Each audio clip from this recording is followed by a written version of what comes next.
இனிய நாமத்தினாலே யாவரையும் அன்போடு கூட வாழ்த்தி வரவேற்பதில் பெருமகிழ்ச்சி அடைகின்றேன். கர்த்தர் தாமே உங்கள் ஒருவரையும் ஆசீர்வதித்து வழிநடத்துவாராக. தலைகளை தாழ்த்தி நாம் ஜெபம் செய்வோம். ஆண்டவராகிய இயேசு கிறிஸ்துவினுடைய கிருபையும் பிதாவாகிய தேவனுடைய அன்பும் பரிசுத்த ஆவியினுடைய ஐக்கியமும் வலிமை வழிநடத்தலும் பராமரிப்பும் பாதுகாவலும் ஆசீர்வாதமும் சந்தோஷமும் சமாதானமும் நம் அனைவரோடு கூட விசேஷமாக அருமையான அன்பு திருச்சபை மக்கள் எல்லோரோடு கூட எந்த விதமான சதா காலங்களிலும் தங்கி தாங்கி ஆசீர்வாதமாக பலப்படுத்தி சுகப்படுத்தி ஆசீர்வதித்து மேன்மைப்படுத்தி வழிநடத்துவாராக. நேற்றும் என்று மாறாத எங்கள் அன்பின் பல்லோப்பினாவே, எங்கள் கண்மலையும் எங்கள் கோட்டையுமாகிய எங்கள் தேவனே, இயேசு கிறிஸ்துவின் வருகைக்கான அடையாளங்கள் பல காரியங்கள் உலகத்திலே அன்றுவரே நிறைவேறிக் கொண்டிருக்கிறதை நாங்கள் பார்க்கும்போது, இந்த காலகட்டங்களிலே இருக்கும் நாங்கள் ஆண்டவரே உடைய வருகைக்கு நாங்கள் எங்களை ஆயத்தப்படுத்த வேண்டும். உடைய வருகைக்கு நாங்கள் ஆயத்தமாக வேண்டும். அதற்கு உடைய கிருபை எங்களை அதிகமாக தாங்க வேண்டும் என்று சொல்லி உடைய சமூகத்திலே நாங்கள் வருகின்றோம். எங்கள் பாவங்களை நாங்கள் அறிக்கை செய்கிறோம். எங்களை மன்னித்து உடைய வருகைக்கு எங்களை ஆயத்தப்படுத்தும். நாங்களும் மற்றவர்களை ஆயத்தப்படுத்துகின்ற வகையிலே நாங்களும் எங்களுடைய வாழ்க்கையும் எங்களுடைய வார்த்தைகளையும் எங்களுடைய பேச்சுக்களையும் எங்களுடைய நடவடிக்கைகளையும் ஆண்டவரே நாங்கள் மாற்றிக்கொள்ள நேரங்களுக்கு கிருபை பாராட்ட வேண்டும் நாங்கள் சொல்லிக்கின்றோம். உடைய வருகையிலே நாங்கள் கைவிடப்பட்டு போய்விடாதபடிக்கு ஆண்டவரே எங்களை இந்த நேரமே நீர் ஒரு விசை ஆண்டவரே எங்களை சுத்திகரித்து உடைய பிள்ளைகளாக நேரங்களை மாற்றவும் நாங்கள் சொல்லிக்கின்றோம். இதனால் காலை ஞாயிறு ஆராதனைகளே ஆங்காங்கே தங்களுடைய இல்லங்களிலே அமர்ந்து காத்திருக்கின்ற அருமையான அந்த பிள்ளைகள் ஒருவரையும் உடைய கரங்களிலே நாங்கள் ஒப்படைக்கின்றோம். அவர்களையும் அவருடைய குடும்பங்களையும் உடைய பிள்ளைகள் ஒவ்வொருவரையும் மட்டும் இந்த கரங்களில் ஒப்படைக்கிறோம். உடைய நாம மாத்திரம் மையப்படும் நாங்கள் சொல்லிக்கின்றோம். எங்கள் ஜெபத்தை கேட்டு எங்களுக்கு நீர் பதில் கொடுக்க போகிறவரே, நமக்கு நாங்கள் உங்களுக்கு நாளத்திலே நாங்கள் நன்றி செலுத்துகிறோம். நாங்கள் வைக்கின்ற வேண்டுதல்கள் விண்ணப்பங்கள் எல்லாவற்றிற்கும் ஆண்டவரே இதுவரை நீர் பதில் கொடுத்த தேவன், இனிமேலும் நீர் பதில் கொடுப்பீர் என்ற நம்பிக்கையோடு கூட உடைய சமூகத்தில் நாங்கள் வருகின்றோம். மீதமுள்ள இந்த ஆராதனை முழுவதுமாக நீர் பொறுப்படுத்திக் கொள்ள நாங்கள் சொல்லிக்கின்றோம். இந்த கிருபையின் கரம் ஆண்டவரே எங்களை தாங்கட்டும். கிருபையின் கரம் ஆண்டவரே எங்களை ஏந்தட்டும். கிருபையின் கரம் எங்களை தப்புவிக்க வேண்டும் நாங்கள் சொல்லிக்கின்றோம். மீதமுள்ள இந்த ஆராதனை முழுவதுமாக உடைய கரங்களில் ஒப்படைக்கின்றோம். ஆரம்பம் முதல் இறுதி மட்டும் தெய்வீக பிரசன்னம் ஆண்டவரே எங்களை தாங்கட்டும், எங்களை வழி நடக்கட்டும், எங்களோடு கூட இடைப்படட்டும். நேசிக்கிற இயேசு கிறிஸ்துவின் நேற்று நாமத்தில் கெஞ்சி கேட்டுக்கொள்கிறோம் எங்கள் ஜீவனுள்ள நல்ல பிதாவே. இந்த ஞாயிறு வழிபாடிற்கு இந்த நாளிலே அவரவர்கள் தங்களுடைய இல்லங்களிலே ஆயத்தமாக இருக்கிற அன்றாத திருச்சபை மக்கள் ஒருவரையும் அன்போடு கூட நான் வாழ்த்தி வரவேற்பதில் பெருமகிழ்ச்சி அடைகின்றேன். ஒவ்வொரு நாளும் காலையிலும் மாலையிலும் மற்றும் ஒவ்வொரு ஞாயிறு ஆராதனைகளிலே கலந்து கொண்டு தேவனை ஆராதிக்கவும் தேவனை வழிபடுவதற்கும் எந்த விதமான மற்ற காரியங்கள் மற்ற வேலைப்பாடுகள் நம்முடைய வாழ்க்கையிலே வந்துவிடாதபடிக்கு கருத்தோடு கவனத்தோடு கூட அவனுடைய சமூகத்திலே காத்திருக்கின்ற உங்கள் ஒவ்வொருவரையும் அன்போடு கூட நான் வாழ்த்தி வரவேற்கின்றேன். நமக்கு இரண்டு வாய்ப்புகள் உண்டு. ஒன்று, இந்த ஆராதனைகளிலே நம் ஆங்காங்கே இருக்கின்ற இடங்களிலே ஆண்டவருக்கு நம் முக்கியத்துவம் கொடுக்கும் வண்ணமாக நாம் கலந்து கொள்கின்ற ஒரு வாய்ப்பு.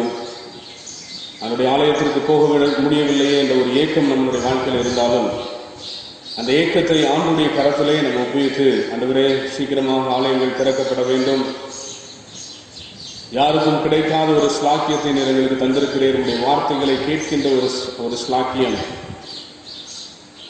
ஒவ்வொரு நாளும் எந்த விதமான ஆவிக்குரிய காரியங்களிலே குறைபாடு இல்லாமல் காலையிலும் மாலையிலும் ஆண்டுடைய ஆலயத்திலே இருந்து வருகின்ற சத்தங்களை நாம் கேட்டுக்கொண்டிருக்கின்றோம். ஆண்டவர் நம்மை வழிநடத்தி கொண்டிருக்கின்றார். ஜெபித்துக் கொண்டிருக்கிறோம். நம்முடைய ஜெபங்களுக்கு ஆண்டவர் பதில் கொடுத்து ஒவ்வொரு காரியங்களுக்கும் ஆண்டவர் அருமையாக நம்மை வழிநடத்தி கொண்டிருக்கின்றார். இரண்டாவதாக ஒரு வாய்ப்பு உண்டு. என்ன அந்த வாய்ப்பை நாம் புறக்கணிக்கவும் முடியும். வழக்கம் போல நல்ல காலை ஆராதனை, மாலை ஆராதனை, ஞாயிறு ஆராதனை, அதில் ஒரு விசேஷம் ஒன்றும் இல்லையே அப்படின்னு சொல்லி இந்த ஆராதனைகளிலே நாம் கலந்து கொள்ளாமல் அந்த ஆராதனைகளுக்கு மரியாள் ஆண்டுடைய சமூகத்திலே காத்திருந்ததை போல நாம் நம்முடைய இல்லங்களிலே காத்திராமல் பல காரியங்களை நாம் செய்து கொண்டிருக்கலாம். இந்த காலங்களில் அதை நாம் சொல்லுவதன் ஒரு நோக்கம் உண்டு. ஆண்டவராக இயேசு கிறிஸ்து ரோமையை சொல்லுகின்றார் வேதத்திலே. இந்த திருமண ஆராதனையை குறித்த ஒரு திருமண நாளை குறித்த ஒரு ரோமை. திருமண நாளுக்கு பலரை அழைத்திருந்தார்கள். ஆனால் பலர் அதை புறக்கணித்து விட்டார்கள். நீங்களும் நானும் ஒருவேளை ஆலய ஆராதனைகளிலே அவனுடைய ஆலயத்திற்கு வருவதை, அவனுடைய சமூகத்திலே காத்திருப்பதை, வேத வசனங்களை கேட்பதை, ஆராதிப்பதை நாம் புறக்கணித்து விடாமல், ஒருவேளை நாம் புறக்கணித்து விடுவோம் என்றால் அவருடைய வருகையிலே நாம் புறக்கணிக்கப்படுவோம் என்பதை நாம் மறந்துவிட வேண்டாம். ஆயத்தமில்லாமல் ஆங்காங்கே சுற்றித் திரிந்தவர்கள், அவர்களை மீண்டுமாக அவர் சென்று அழைக்கின்றார். அவர்கள் வந்து இந்த திருமண நாளிலே, இந்த ஆராதனையிலே அவர்கள் கலந்து கொண்டு ஆண்டவரோடு கூட நித்திய காலமாக வாழ்கின்ற பாக்கியத்தை பெற்றுக் கொள்வார்கள். நான் காலங்காலமாக நான் கிறிஸ்தவ குடும்பத்திலே நான் பிறந்திருக்கிறேன் என்று ஒருவேளை நம் மார்க்கத்தை நாம் சொல்லலாம். ஆனால் ஒருவேளை நாம் கைவிடப்பட்ட சூழ்நிலையிலே நாம் இருக்கலாம். காலங்களிலே நம்மை மீண்டுமாக அவனுடைய சமூகத்திலே நம்முடைய வாழ்க்கையை நாம் அர்ப்பணிப்போம். சங்கீதக்காரன் 34ஆம் சங்கீதத்திலே அருமையாக ஒரு 4 வசனங்களை மாத்திரம் வாசித்து இந்த நாள் ஆராதனைகளாக நான் கடன் செல்ல வேண்டும் என்று சொல்லி நான் யோசிக்கின்றேன். 1வது வசனம், 2வது வசனம், 3ஆம் வசனம். கர்த்தரை நான் எக்காலத்திலும் ஸ்தோத்திரிப்பேன், அவர் துதி எப்போதும் என் வாயில் இருக்கும். கர்த்தருக்குள் என் ஆத்துமா மேன்மை பாராட்டும், சிறுமைப்பட்டவர்கள் அதை கேட்டு மகிழ்வார்கள். 3ஆம் வசனம். என்னோடே கூட கர்த்தரை மகிமைப்படுத்துங்கள், நாம் ஒருமித்து அவருடைய நாமத்தை உயர்த்துவோம். ஒருவேளை நான் உங்களை பார்க்க முடியவில்லை, நீங்கள் என்னை பார்க்க முடியவில்லை, ஆனால் என்னுடைய சத்தத்தை நீங்கள் கேட்க முடிகிறது.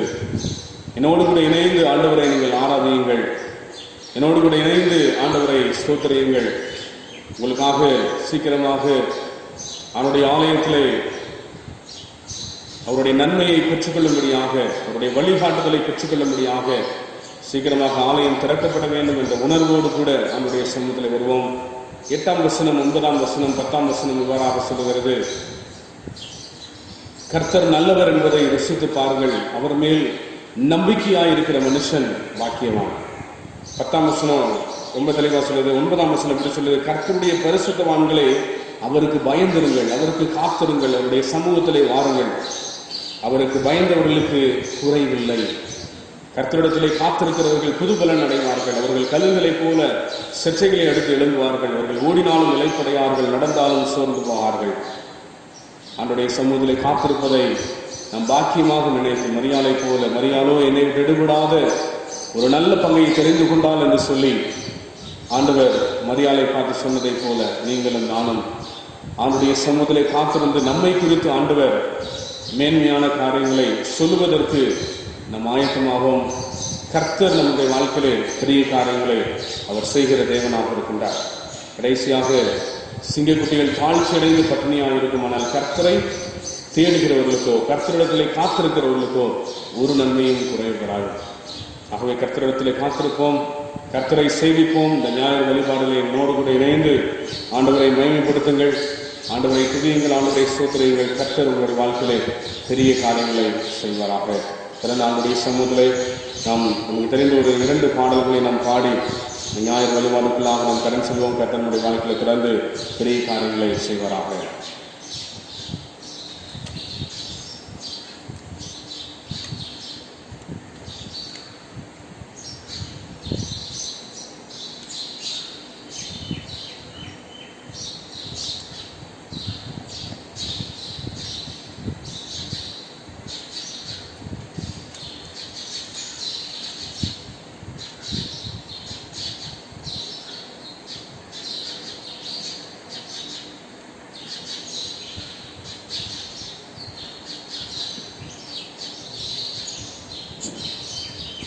அவனுடைய நாமம் மகிமைப்படுவதாக. எல்லாருக்கும் தெரிந்த ஒரு பாடல். இந்த நாளுடைய செய்திக்கு ஆதாரமாக இந்த பாடலை நாம் பாடுவோம். எல்லாருக்குமே தெரிந்த ஒரு பாடல். கர்த்தர் நம்முடைய வாழ்க்கையிலே இந்த பாடலின் மூலமாக நம்மை நிறைவாக ஆண்டவர் ஆசீர்வதிப்பாராக. எங்களுக்குள்ளே வாசம் செய்யும் ஆவியானவரே, இந்நாளில் உம் சித்தம் போல் எங்களை நடத்தி செல்லுமையா என்ற பாடலை யாவரும் இணைந்து நம் பாடுவோம். கர்த்தருடைய வாழ்க்கையிலே பிறந்த பெரிய காரியங்களை செய்வாராக. ஆண்டுடைய சமூகத்திலே நம்முடைய வாழ்க்கையை நாம் முழுவதுமாக அர்ப்பணிப்போம். ஆண்டுடைய பாதத்திலே நம்மை நாம் ஒப்புவிப்போம். நம்முடைய வாழ்க்கையிலே ஆண்டவர் நிறைவாக ஆண்டவரை துதிக்கின்ற துதி நம்முடைய வாழ்க்கையிலே காணப்படும் போது நிச்சயமாக நம்முடைய வாழ்க்கையை ஆண்டவர் ஆசீர்வதிக்கின்ற ஒரு தேவன். இந்த காலை வழியிலே ஆண்டுடைய பாதத்திலே நம்முடைய வாழ்க்கையை நாம் முழுவதுமாக அர்ப்பணிப்போம். அருமையாக பாடல் வரிகள் ரொம்ப தெளிவாக சொல்லுகிறது.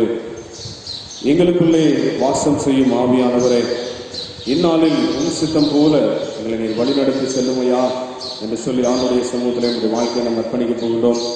கர்த்தர் நிறைவாக நம்முடைய வாழ்க்கையை ஆசீர்வதிக்கப் போகின்றார். அவனுடைய பாதத்திலே எல்லோரும் இணைந்து நம் யாவரும் இணைந்து நாம் பாடுவோம். கர்த்தருடைய துதி ஸ்தோத்திரங்களை ஆண்டவர் ஏற்றுக்கொள்வார். நிச்சயமாகவே நம் ஆண்டுடைய பாதத்திலே காத்திருக்கும் போது நம்முடைய வாழ்க்கையை ஆண்டவர் நிறைவாக ஆசீர்வதிப்பார். பிறகு ஆண்டுடைய சமூகத்திலே நாம் யாவரும் இணைந்து அந்த பாடலை பாடுவோம். எங்களுக்குள்ளே வாசம் செய்யும் ஆவியானவரே, எப்படி நான் ஜெபிக்க வேண்டும், எதற்காக நான் ஜெபிக்க வேண்டும், எனக்கு நீர் கற்றுத்தாரும் என்று சொல்லி ஆண்டுடைய சமூகத்திலே நாம் யாவரும் இணைந்து நாம் பாடுவோம்.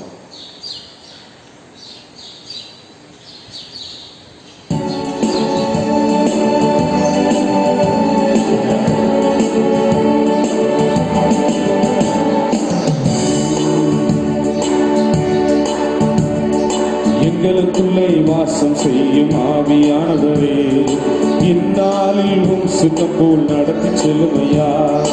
எங்களுக்குள்ளே வாசம் செய்யும் ஆவியானவரே, இந்நாளில் உம் சித்தம் போல் நடத்தி செல்லுமையா. ஆவியானவரே, ஆவியானவரே, பரிசுத்த ஆவியானவரே, ஆவியானவரே, ஆவியானவரே, பரிசுத்த ஆவியானவரே, எங்களுக்குள்ளே வாசம் செய்யும் ஆவியானவரே, இந்நாளில் உம் சித்தம் போல் நடத்தி செல்லுமையா.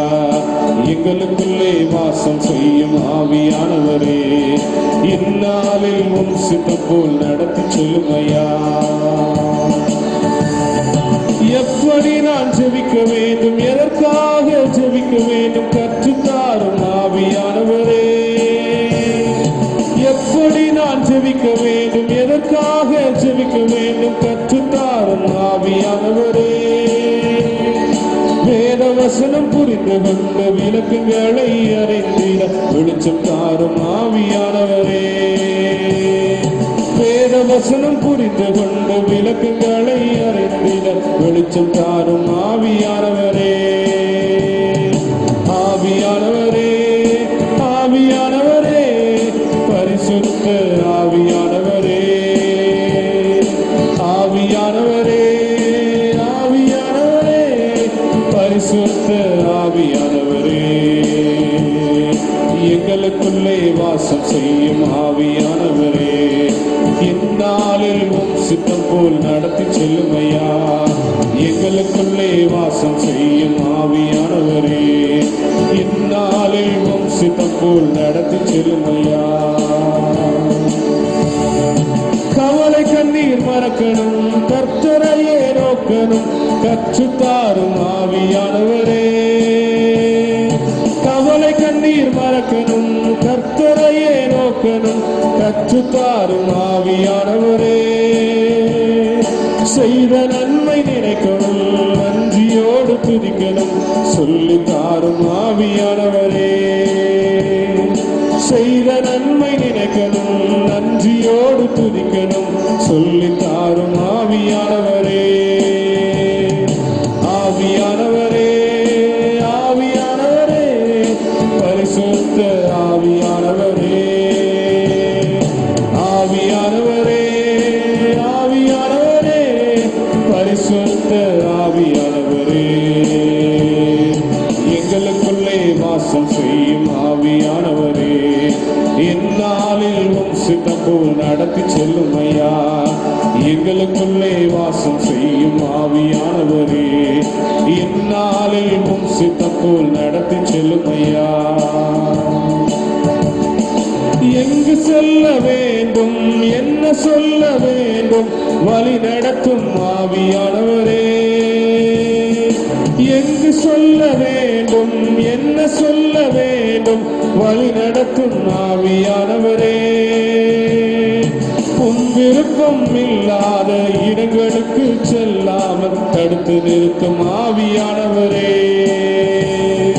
உன் விருப்பம் இல்லாத இடங்களுக்கு செல்லாமல் தடுத்து நிறுத்தும் ஆவியானவரே.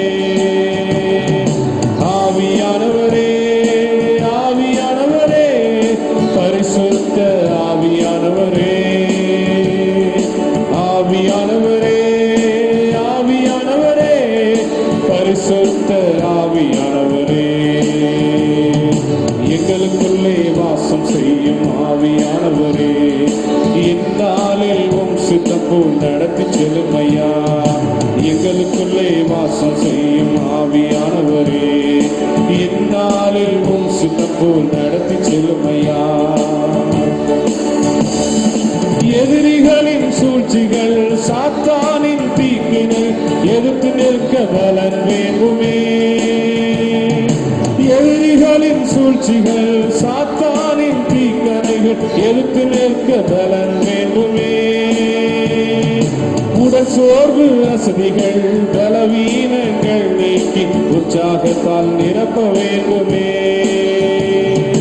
உடல் சோர்வு அசதிகள், பலவீனங்கள் நீக்கி உற்சாகத்தால் நிரப்ப வேண்டுமே. ஆவியானவரே, ஆவியானவரே, பரிசுத்த ஆவியானவரே. ஆவியானவரே, ஆவியானவரே, பரிசுத்த ஆவியானவரே. ஆவியானவரே, ஆவியானவரே, பரிசுத்த ஆவியானவரே. ஆவியானவரே, ஆவியானவரே, பரிசுத்த ஆவியானவரே. எங்களுக்குள்ளே வாசம் செய்யும் ஆவியானவரே. இந்நாளில் உம் சித்தம் போல் நடத்தி செல்லும் ஐயா. எங்களுக்குள்ளே வாசம் செய்யும் ஆவியானவரே. இந்நாளில் உம் சித்தம் போல் நடத்தி செல்லும் ஐயா. எங்களுக்குள்ளே வாசம் செய்யும் ஆவியானவரே. இந்நாளில் உம் சித்தம் போல் நடத்தி செல்லும் ஐயா. நமக்குள்ளாக வாசம் செய்கிறவர் நம்மை அவருடைய சித்தத்தின்படியாக நம்மை வழிநடத்தி செல்வதற்கு அவர் ஆவலோடு கூட இருக்கின்றார்.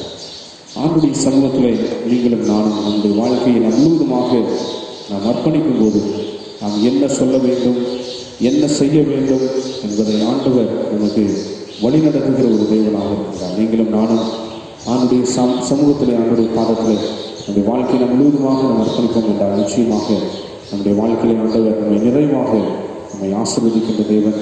ஆண்டுடைய சமூகத்தில் நம்முடைய வாழ்க்கையை நாம் ஒப்புவிப்போம்.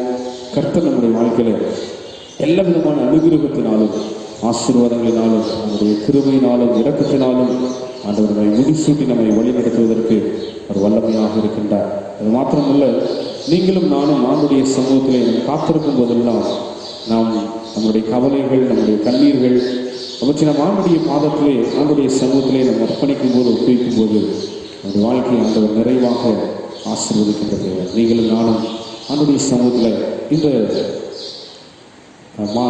காலை வேளையிலே, இந்த ஞாயிறு வழிபாடில் இந்த வாழ்க்கையை ஆண்டுடைய கரத்திலே நாம் அர்ப்பணிப்போம்.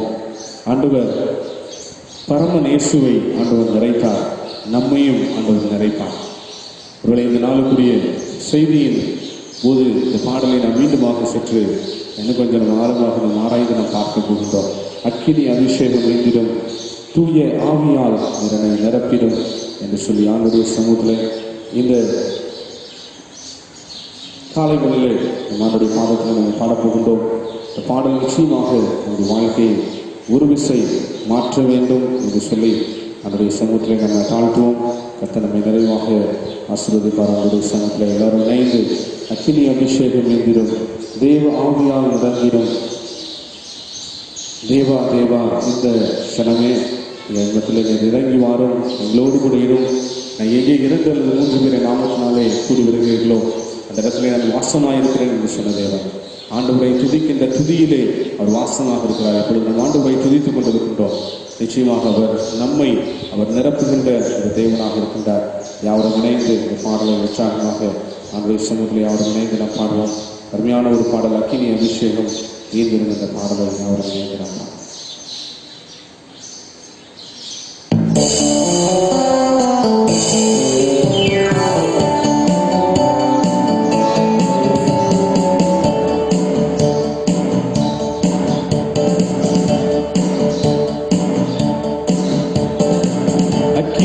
அபிஷேகம் ஈர்த்திடும் தேவ ஆவியால் நிரப்பிடும். அக்கினி அபிஷேகம் ஈர்த்திடும் தேவ ஆவியால் நிறைத்திடும். தேவா தேவா இக்கணமே ஈர்த்திடும். தேவா தேவா இச்சனமே அக்கினி அபிஷேகம் ஈர்த்திடும் தேவ ஆவியால் நிறைத்திடும். அக்கினி அபிஷேகம் ஈர்த்திடும் தேவ ஆவியால் நிரப்பிடும். பரமன் இயேசுவை நிறைத்தீரே பரிசுத்த ஆவியால் நிரப்பிடும். பரமன் இயேசுவை நிறைத்தீரே பரிசுத்த ஆவியால் நிறைத்திடும். உந்தன் சீஷருக்கு அளித்தீரே அன்பின் அபிஷேகம் ஈர்த்திடும். உந்தன் சீஷருக்கு அளித்தீரே அன்பின் அபிஷேகம் ஈர்த்திடும். தேவா தேவா இச்சனமே ஈர்த்திடும்.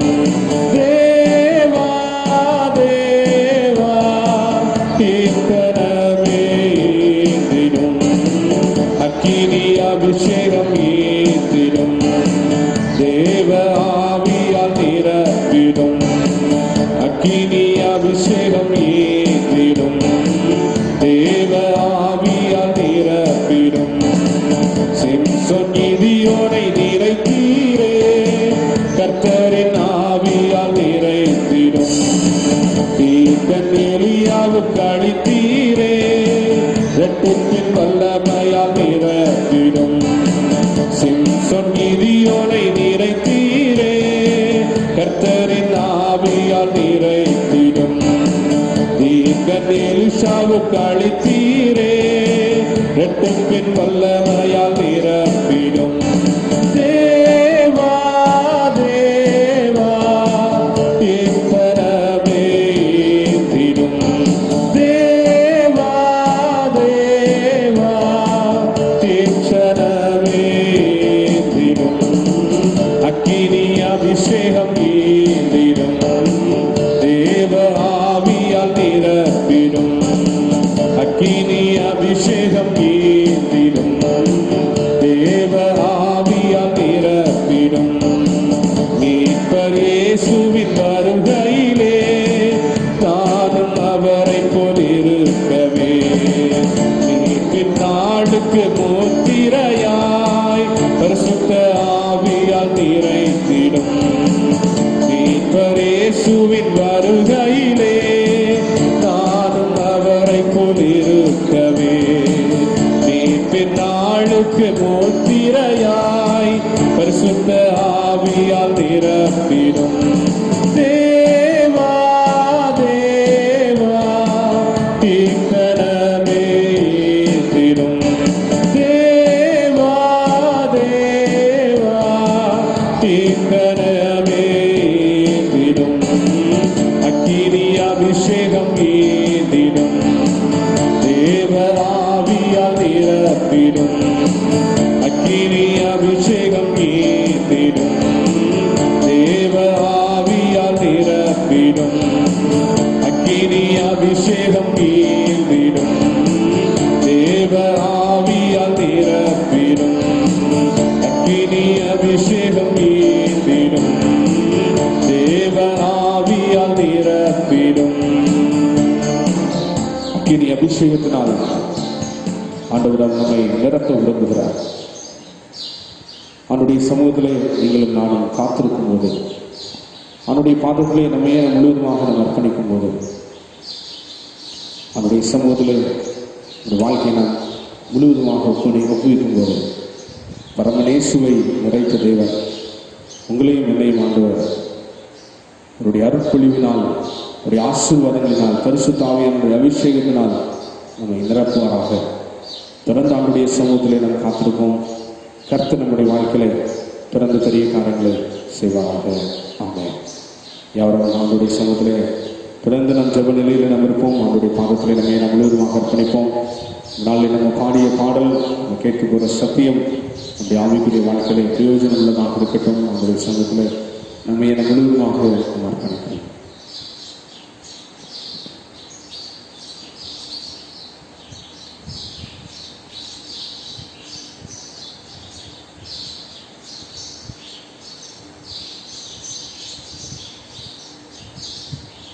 இந்த காலை ஓய்வு நாள் ஆராதனைக்காக ஆண்டவருக்கு நான் நன்றி செலுத்துகிறேன். இந்த ஆராதனையிலே என்னோடு கூட இணைந்து இந்த ஆராதனையை நாம் புறக்கணித்து விடாமல் அவருடைய சமூகத்திலே ஆங்காங்கே தங்களுடைய இல்லங்களிலே காத்திருக்கின்ற அருமையான அன்பு பிள்ளைகள் ஒவ்வொருவரையும் ஆண்டவராகிய இயேசு கிறிஸ்துவின் இனிய நாமத்தினாலே நான் வாழ்த்தி வரவேற்கின்றேன். இதில் ஆண்டவரை துதித்து பாடியது கர்த்தருக்கு உகந்ததாகவும் ஆண்டுடைய சமூகத்திலே ஏற்புடையதாகவும் இருந்திருக்கிறது. நீங்கள் மறந்துவிட வேண்டாம். நகர்த்திடத்திலே காத்திருக்கிறவர்களுக்கு புது பலனை ஆண்டவர் தருகிறார். நிச்சயமாக அவர்களோட பலனை ஆண்டவர் உங்களுக்கு நிறைவாக தருவாராக. ஒரே ஒரு அறிவிப்பை நான் மீண்டுமாக உங்களுக்கு நான் ஞாபகப்படுத்த விரும்புகிறேன். ஒவ்வொரு வாரமும் அவர்களை மாலை ஆராதனைகளிலே அடியே நான் இங்கே இருக்கும்போது மற்றும் ஒவ்வொரு ஞாயிறு ஆராதனைகளிலும் உங்களுக்கு நான் சொல்லிக்கொண்டே வருகிறோம். அந்த சந்தா காரியங்களை குறித்து ஏறத்தாழ 134 பேர் வரை நீங்கள் சந்தா இந்த வருஷத்தினுடைய வாக்கு செலுத்தி இருக்கிறீர்கள். இன்னும் ஏறத்தாழ ஒரு 120 பேர் வரை நீங்கள் செலுத்த வேண்டியிருக்கிறது.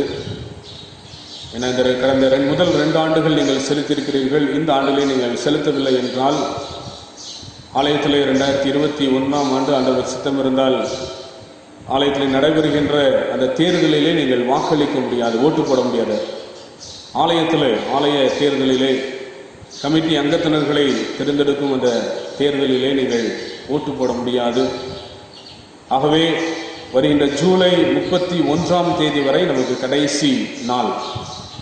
ஜூலை 31 மாலை 5 மணிக்கு உள்ளாக உங்களுடைய சந்தாவினை நீங்கள் ஏற்கனவே நம்ம சொன்ன காரியங்கள் தான் ஆலய குருமனையிலே வந்து நீங்கள் எங்களுடைய கரங்களிலே நீங்கள் கொடுக்குமாறு உங்களை என்போடு கூட அழைக்கின்றோம். அதன் பிறகு வருகின்றவர்கள் தயவாய், ஏன்னா அது பிறகு நீங்கள் வந்து கொடுத்தாலும் அது உங்களுடைய சந்தா வாக்காக ஏற்றுக்கொள்ளப்பட மாட்டாது. மீண்டுமாக அதை உங்களுக்கு அன்போடு கூட நான் தெரிவிக்கின்றேன். நேற்றைய தினத்திலே அருமையான பேராயரையோடும் முதன்மை பணியாளர்களோடும் ஜூம் ஆப்பின் மூலமாக அனைத்து போதக பிதாக்களும் நாங்கள் கடந்து கொண்ட அந்த மீட்டிங்கில் சொல்லப்பட்ட ஒரு காரியம், ஜூலை 31ஆம் தேதி கடந்த 2019-2020 ஆண்டுக்குரிய வாக்கு நிறைவு செய்தல்.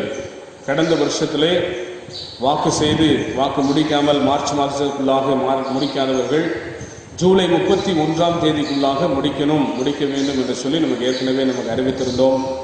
அந்த அறிவிப்பின் அடிப்படையிலே வருகின்ற ஜூலை 31ஆம் தேதி இந்த வாரத்துக்குள்ளாக இன்னும் 2-3 நாட்கள் தான் உள்ளது.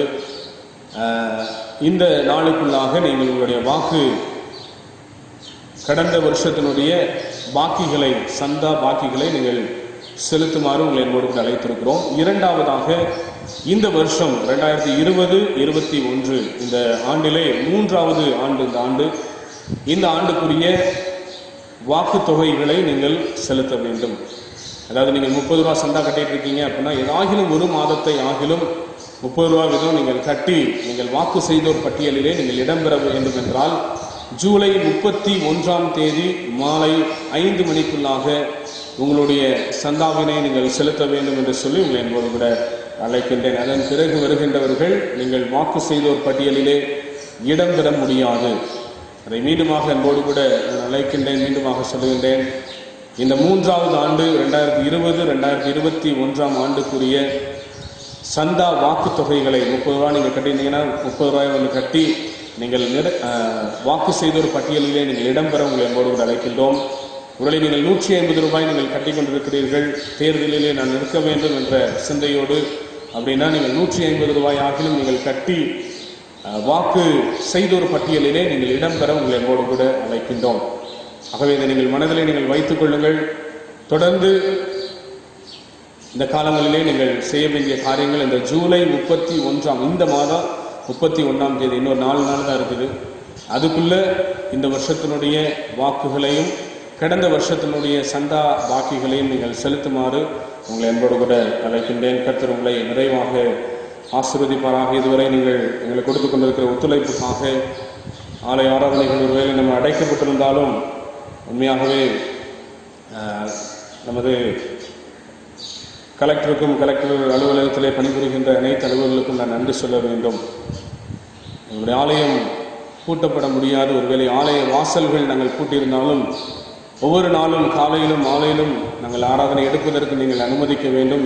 மக்கள் யாரும் உள்ள வரமாட்டாங்க. ஆராதனையின் சத்தத்தை நம்முடைய கிராமம் முழுவதுமாக கேட்க வேண்டும் என்று சொல்லி ஒருவோடு கூட நான் கேட்டுக்கொண்டதன் அடிப்படையிலே அவர்களும் ஒத்துழைத்தார்கள். இதுவரை நமக்கு எந்த விதமான ஆவிக்குரிய காரியங்களிலும் நமக்கு எந்த விதமான தோய்வும் இல்லாமல் அவனுடைய கிருபையினாலும் இரக்கத்தினாலும் ஆலய ஆராதனைகள் நமக்கு நடந்து கொண்டிருக்கிறது. இதற்கு நான் உள்ளத்தின் ஆழத்திலே ஆண்டவருக்கு நான் நன்றி செலுத்துகிறேன். தொடர்ந்து ஆண்டுடைய கிருபை நம்மோடு கூட இருக்கட்டும். ஒவ்வொரு வழிபாடுகளிலேயும் எங்களோடு கூட கலந்து கொள்கிற அநேகர் உண்டு. எங்களை அழைத்து எங்களை உற்சாகப்படுத்தி கொண்டிருக்கிறீர்கள். உங்களை அன்போடு கூட நான் வாழ்த்தி வரவேற்கின்றேன். கர்த்தர் உங்களை நிறைவாக ஆசீர்வதிப்பாராக. இந்த நாளுக்குரிய செய்திக்குள்ளாக நாம் கடன் செல்வோம். இந்த நாளுக்குரிய செய்தியின் தலைப்பு அருட்பொழிவு திருப்பணி.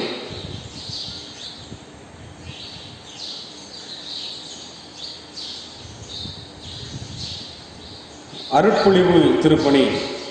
மாற்றம் கொண்டு வர மாற்றம் பெற்றோம். ஒருவேளை இந்த அருட்பொழிவு என்று சொல்லப்படுகிற ஒரு காரியங்கள் நமது தென்னிந்திய திருச்சபை மற்றும் வட இந்திய திருச்சபை, மார்த்தமா திருச்சபைகள், இவர்களோட திருச்சபைகளிலே அருட்பொழிவு என்பது ஆண்டவரால் அருளப்பட்டு பேராயரால் எங்களுக்கு கொடுக்கப்படுகின்ற ஒரு அருள். அது மாத்திரமல்ல, இந்த நாள் ஒருவேளை நம் ஒவ்வொருவரையுமே ஆண்டவர் அருட்பொழிவின் வழியாக நம்மை வழிநடத்துகிறார். என்ன அருட்பொழிவு? பரிசுத்த ஆவியானவருடைய அபிஷேகம். இதனாலே அதைத்தான் நீங்களும் நானும் தியானிக்க போகிறோம். அதில் ஒரு குறிப்பு, ஒருவேளை இது எங்களுக்கு நாங்களே ஞாபகப்படுத்திக் கொள்கின்ற ஒரு காரியங்கள். அதைத்தான் இந்த நாளில் நம்ம தியானிக்க போகின்றோம். இந்த ஞாயிறு பெந்தைகோஸ்து ஞாயிறுக்கு பின் வருகின்ற ஒரு 8வது ஞாயிறு அருட்பொழிவு திருப்பணி.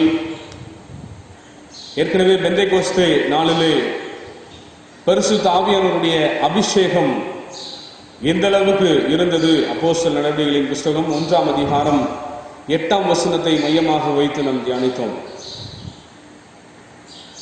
நீங்கள் முதலாவது தேவனுடைய ராஜ்யத்தையும் அவருடைய நீதியும் தேடுங்கள், அப்பொழுது இவைகள் எல்லாம் உங்களுக்கு கூடுதலாக கொடுக்கப்படும் என்று சொல்லி இந்த வருஷத்தினுடைய வாக்குத்தத்த வசனம். அதை நாம் மனதில் வைத்துக் கொண்டு பரிசுத்த ஆவியானவர் உங்களிடத்திலே வரும்போது நீங்கள் பலன் அடைந்து 2வது சாட்சியாக இருப்பீர்கள். பயந்து போயிருக்கிற விசுவாசிகள், பயந்து போயிருக்கிற சீஷர்கள், பயந்து போயிருக்கிற நாம் நம்முடைய வாழ்க்கையிலே நான் பரிசுத்த ஆவியானவருடைய அபிஷேகத்தை நான் பெற்றுக்கொள்வது எதற்காக? நான் முதலாவது என்னுடைய பயத்தை விட்டு நான் வெளியே வர வேண்டும். 2வது நான் சாட்சியாக நான் வாழ வேண்டும். அதுக்கு பிறகுதான் வரங்கள், அதுக்கு பிறகுதான் கனிகள், அதெல்லாம் அதுக்கு பிறகுதான். ஆனால் இந்த காலங்களிலே பரிசுத்த ஆவியானவருடைய அபிஷேகம் என்று சொன்ன உடனே வரங்களையும் கனிகளை கூட அதிகமாக பேசுவதில்லை. வரங்களை குறித்து தான் அதிகமாக நாம் பேசுகிறோம். ஆனால் வரங்களை நான் பெறுவதற்கு முன்பதாக முதலாவது நான் பலப்பட வேண்டும், இரண்டாவது நான் சாட்சியாக வாழ வேண்டும், மூன்றாவது என்னுடைய வாழ்க்கையிலே கனி காணப்பட வேண்டும், நான்காவது தான் வரங்கள்.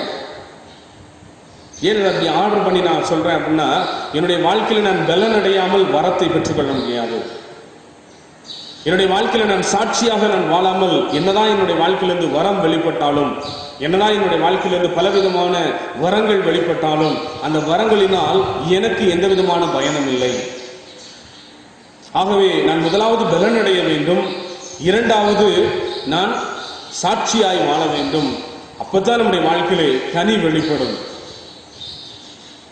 அன்பு, பொறுமை, பொறாமை இல்லை, அன்பு, பொறுமை, இச்சை அடக்கம், இன்னும் பல கனி நம்முடைய வாழ்க்கையிலிருந்து வெளிப்படும்.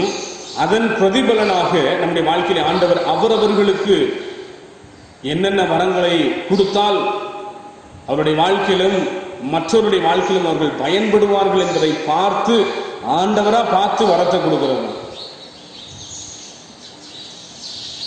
ஆண்டவரிடத்திலே காத்திருக்கிறவர்கள் புது பலன் அடைவார்கள். அவர்கள் காத்திருந்தார்கள், மேலறையிலே பலத்தை பெற்றுக் கொண்டார்கள். பயத்தோடு கூட இருந்தார்கள், பயத்திலிருந்து ஒரு விடுதலையை பெற்றார்கள். ஒளிந்து கொண்டிருந்தார்கள், தைரியமாய் போய் சாட்சி வருகின்ற ஒரு வாழ்க்கையை வாழ்ந்தார்கள்.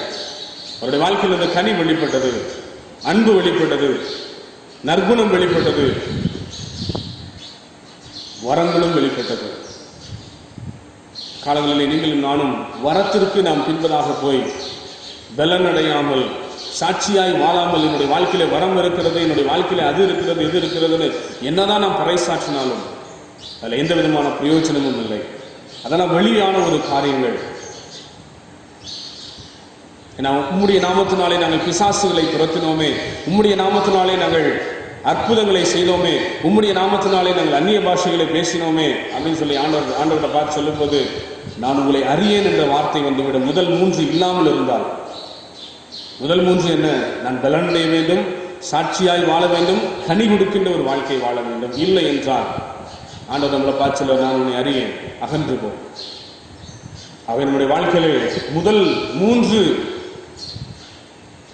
நம்முடைய வாழ்க்கையின் மையப்பகுதியாக நாம் வைத்து நாம் வாழும்போது தானாகவே அவர் நமக்கு அருளுகின்றது தான் நமக்கு ஆண்டவர் கொடுக்கின்ற வரங்கள். ஆகவே இந்த காலை வேளையிலே இந்த அருட்பொழிவு திருப்பணி, ஒருவேளை ஊழியர்களாகி எங்களுக்கு, போதகர்களாகி எங்களுக்கு, ஒருவேளை இந்த திருப்பணிக்கு அழைக்கப்பட்டிருக்கிற நாங்கள் எப்படி நாங்கள் வாழ வேண்டும், மாற்றம் பெற்று மாற்றம் அடைவதற்காக, மாற்றத்தை உருவாக்குவதற்காக, மாற்றம் கொண்டு வருவதற்கு, இந்த உலகத்திலே மாற்றம் கொண்டு வருவதற்கு நாங்கள் எங்களுடைய வாழ்க்கையிலே மாற்றத்தை பெற வேண்டும் என்பதற்காக. இது மீண்டுமாக நான் சொல்கிறேன், இது ஒருவேளை இது ஊழியர்களுக்கான காரியம் மாத்திரம் அல்ல. இது ஆண்டவருடைய விசுவாசிகள் ஒவ்வொருவருக்கும் ஆண்டவர் கொடுக்கின்ற ஒரு வாய்ப்பு, ஒரு கிருபை, ஒரு தயவு, ஒரு காருண்யம், ஒரு வழி நடத்துதல். ஆகவே இந்த காலை வேளையிலே நீங்களும் நானும் அதைத்தான் நம்ம தியானிக்க போகின்றோம். அதற்கு முன்பதாக 1 தீமோத்தேயுவின் புஸ்தகம் 3ஆம் அதிகாரம் 9ஆம் வசனம் இந்த நாளுக்குரிய மகிழ்விக்கும் மன்ன வசனமாக இருக்கிறது. அருட்பொழிவு திருப்பணி மாற்றம் கொண்டு வர மாற்றம் பெற்றோர். Transformed to transform. ஆங்கிலத்தில் அருமையான ஒரு வாசகம்.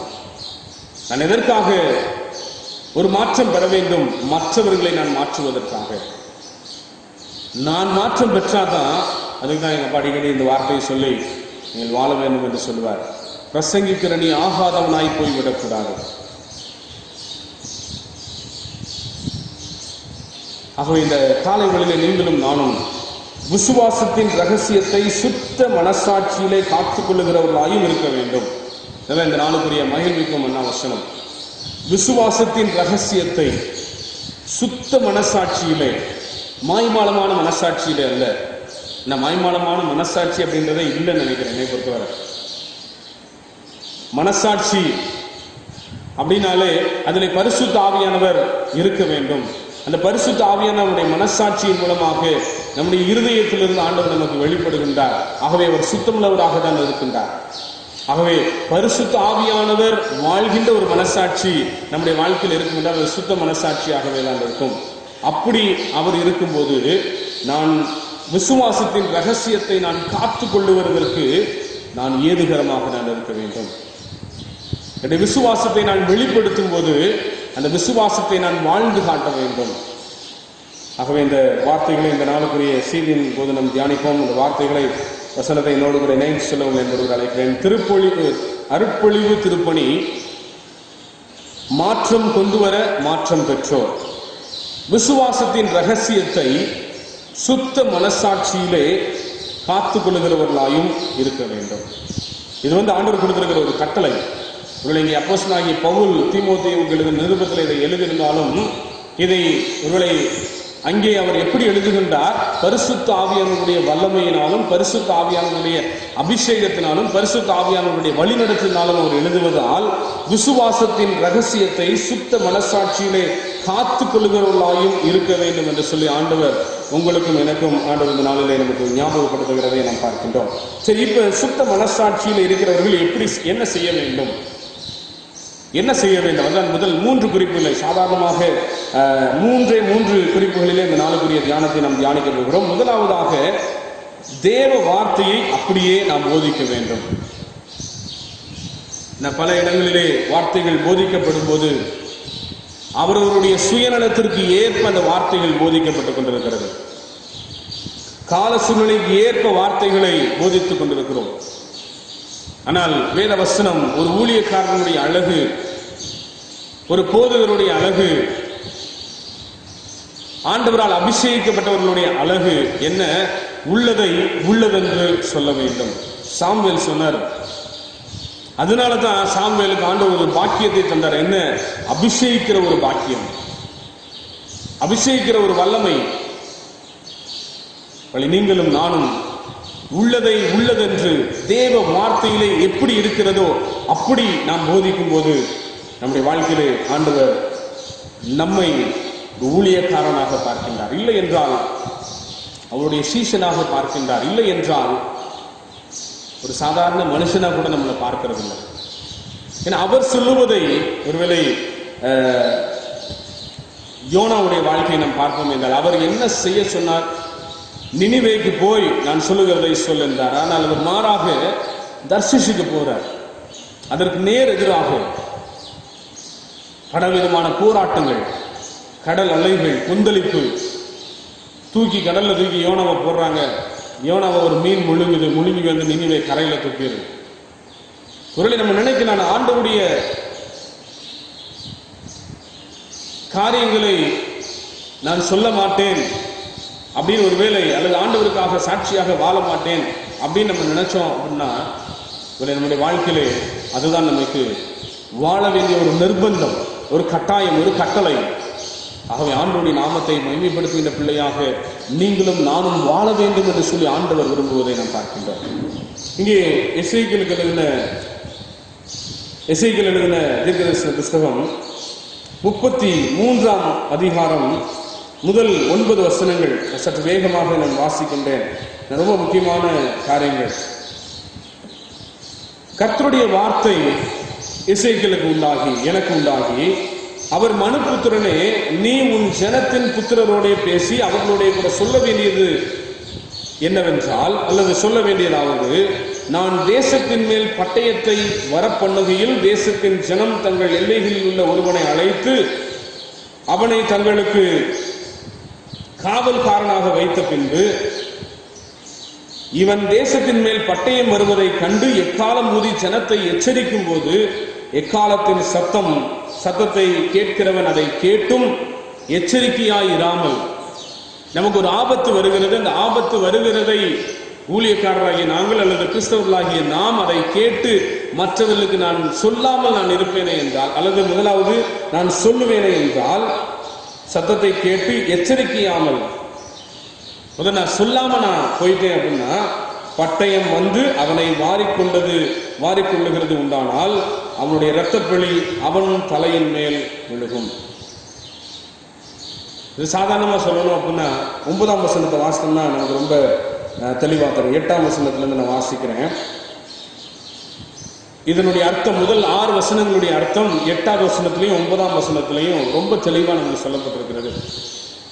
நான் அடிக்கடி ஒருவேளை நம்முடைய பாவங்களை சொல்லி அந்த பாவத்திலிருந்து நீங்கள் விடுதலை பெற வேண்டும், அந்த அக்கிரமத்திலிருந்து விடுதலை பெற வேண்டும், மோசமான காரியங்களை நான் மற்றவர்களுக்கு செய்வதிலிருந்து நான் விட வேண்டும், நான் செய்யக்கூடாது.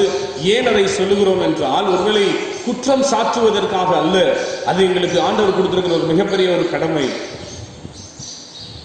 8ஆம் வசனத்திலே நம்ம வாசிப்போம், நான் துன்மார்க்கனை நோக்கி, துன்மார்க்கனே நீ சாகவே சாவா என்று சொல்லுகையில், நீ துன்மார்க்கனை தன் துன்மார்க்கத்தில் இராதபடிக்கு எச்சரிக்கத்தக்கதாக அவனுக்கு சொல்லாமற் போனால், அப்படின்னா மற்றவர் செய்தது ஒருவேளை ஜோசுவா என்னுடைய மகன் மூத்தவன், ஜோசுவா செய்வது தவறு அப்படின்றத நான் தெரிஞ்சும், மகனே நீ அந்த தவறு செய்யாத அப்படின்னு நான் சொல்லல அப்படின்னா, அந்த துன்மார்க்கன், அதாவது என் மகன் தன் அக்கிரமத்திலே அவன் சாவான், அவன் செய்கின்ற பாவத்திலே அவன் மரித்து போவான். ஏன்னா பாவத்தின் சம்பளம் மரணம். ஆனாலும் அவன் இரத்த பழியை உன் கையிலே நான் கேட்பேன். நான் சொல்லல, ஏன்னா அவன் பாவம் செய்கிறான் என்று சொல்லி நான் அவனுக்கு உணர்த்தவில்லை. ஒரு 2-3 நாளைக்கு முன்னதாக ஒரு இடத்துல ஒரு சிறிய கதையை நான் சொன்னேன். ஒரு வாலிப சகோதரன் பலவிதமான பாவங்கள், பலவிதமான அக்கிரமங்கள், பலவிதமான தீய பழக்க வழக்கங்கள், திருட்டுத்தனம், இவற்றெல்லாம் செய்து அவன் கொலை செய்து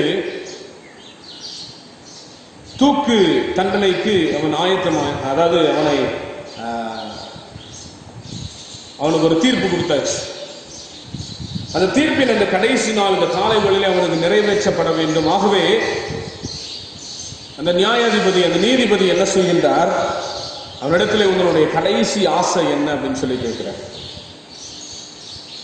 அவனுடைய கடைசி ஆசை என்ன அப்படின்னு சொல்லி கேட்கிறார். அவன் சொன்னா, என்னுடைய தாயை நான் பார்க்க வேண்டும், என்னுடைய தகப்பனை நான் பார்க்க வேண்டும். பார்த்து அப்படின்னு சொல்லி ஒரு கமா போறான். பார்க்கணும் அப்படின்னு சொல்லிட்டா அவனுடைய காரியம் பார்த்துட்டு அவனை தூக்கில் போட்டிருப்பாங்க.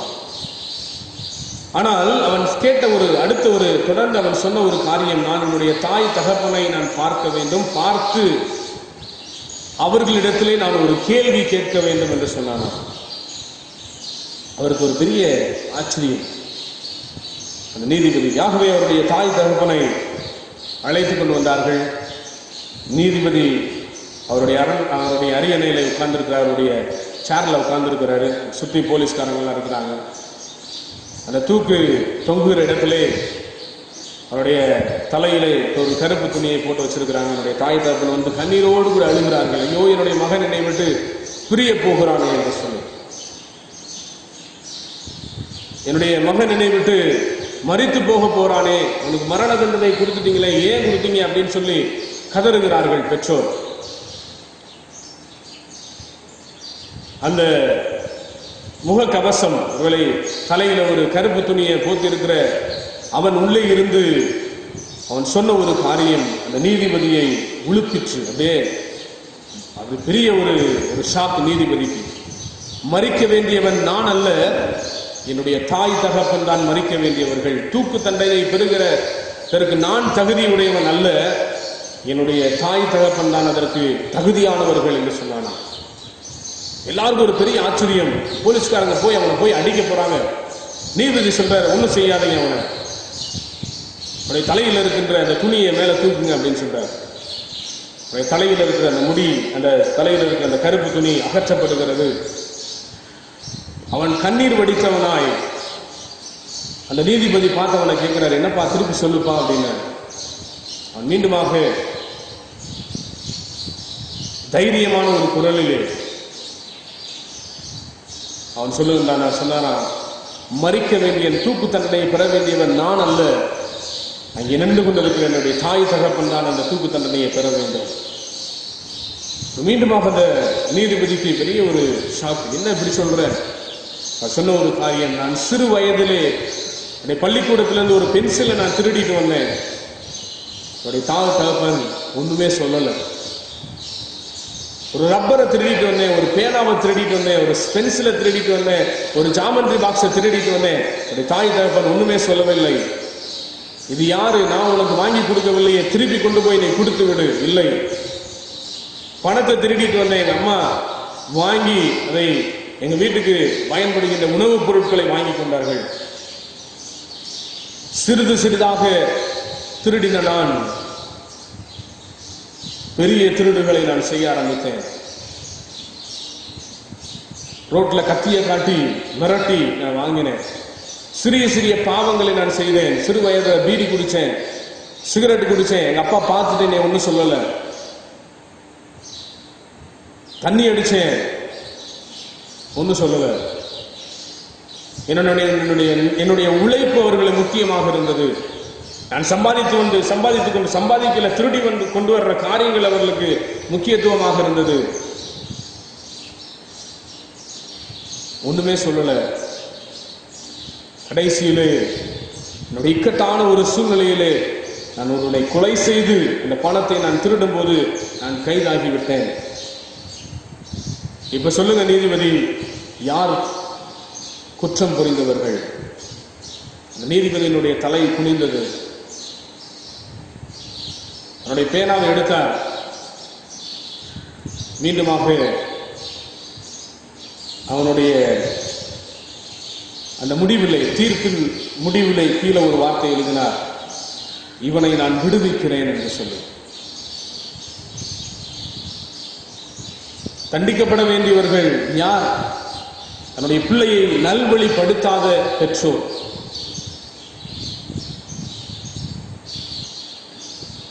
நம்முடைய வாழ்க்கையில சற்று நம்ம ஆழமாக நாம் யோசித்து பார்ப்போம். நான் துன்மார்க்கனை நோக்கி, துன்மார்க்கனே நீ சாகவே சாவா என்று சொல்லுகையில், நீ துன்மார்க்கனை தன் துன்மார்க்கத்தில் இராதபடிக்கு எச்சரிக்கத்தக்கதாக அதை அவனுக்கு நீ சொல்லாமல் போனால்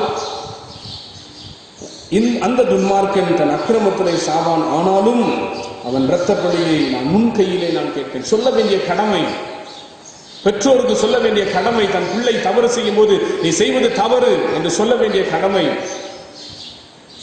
மனைவி தவறு செய்யும் போது சொல்ல வேண்டியது கடமை. புருஷன் தவறு செய்யும் போது சொல்ல வேண்டிய கடமை நமக்கு இருக்கிறது.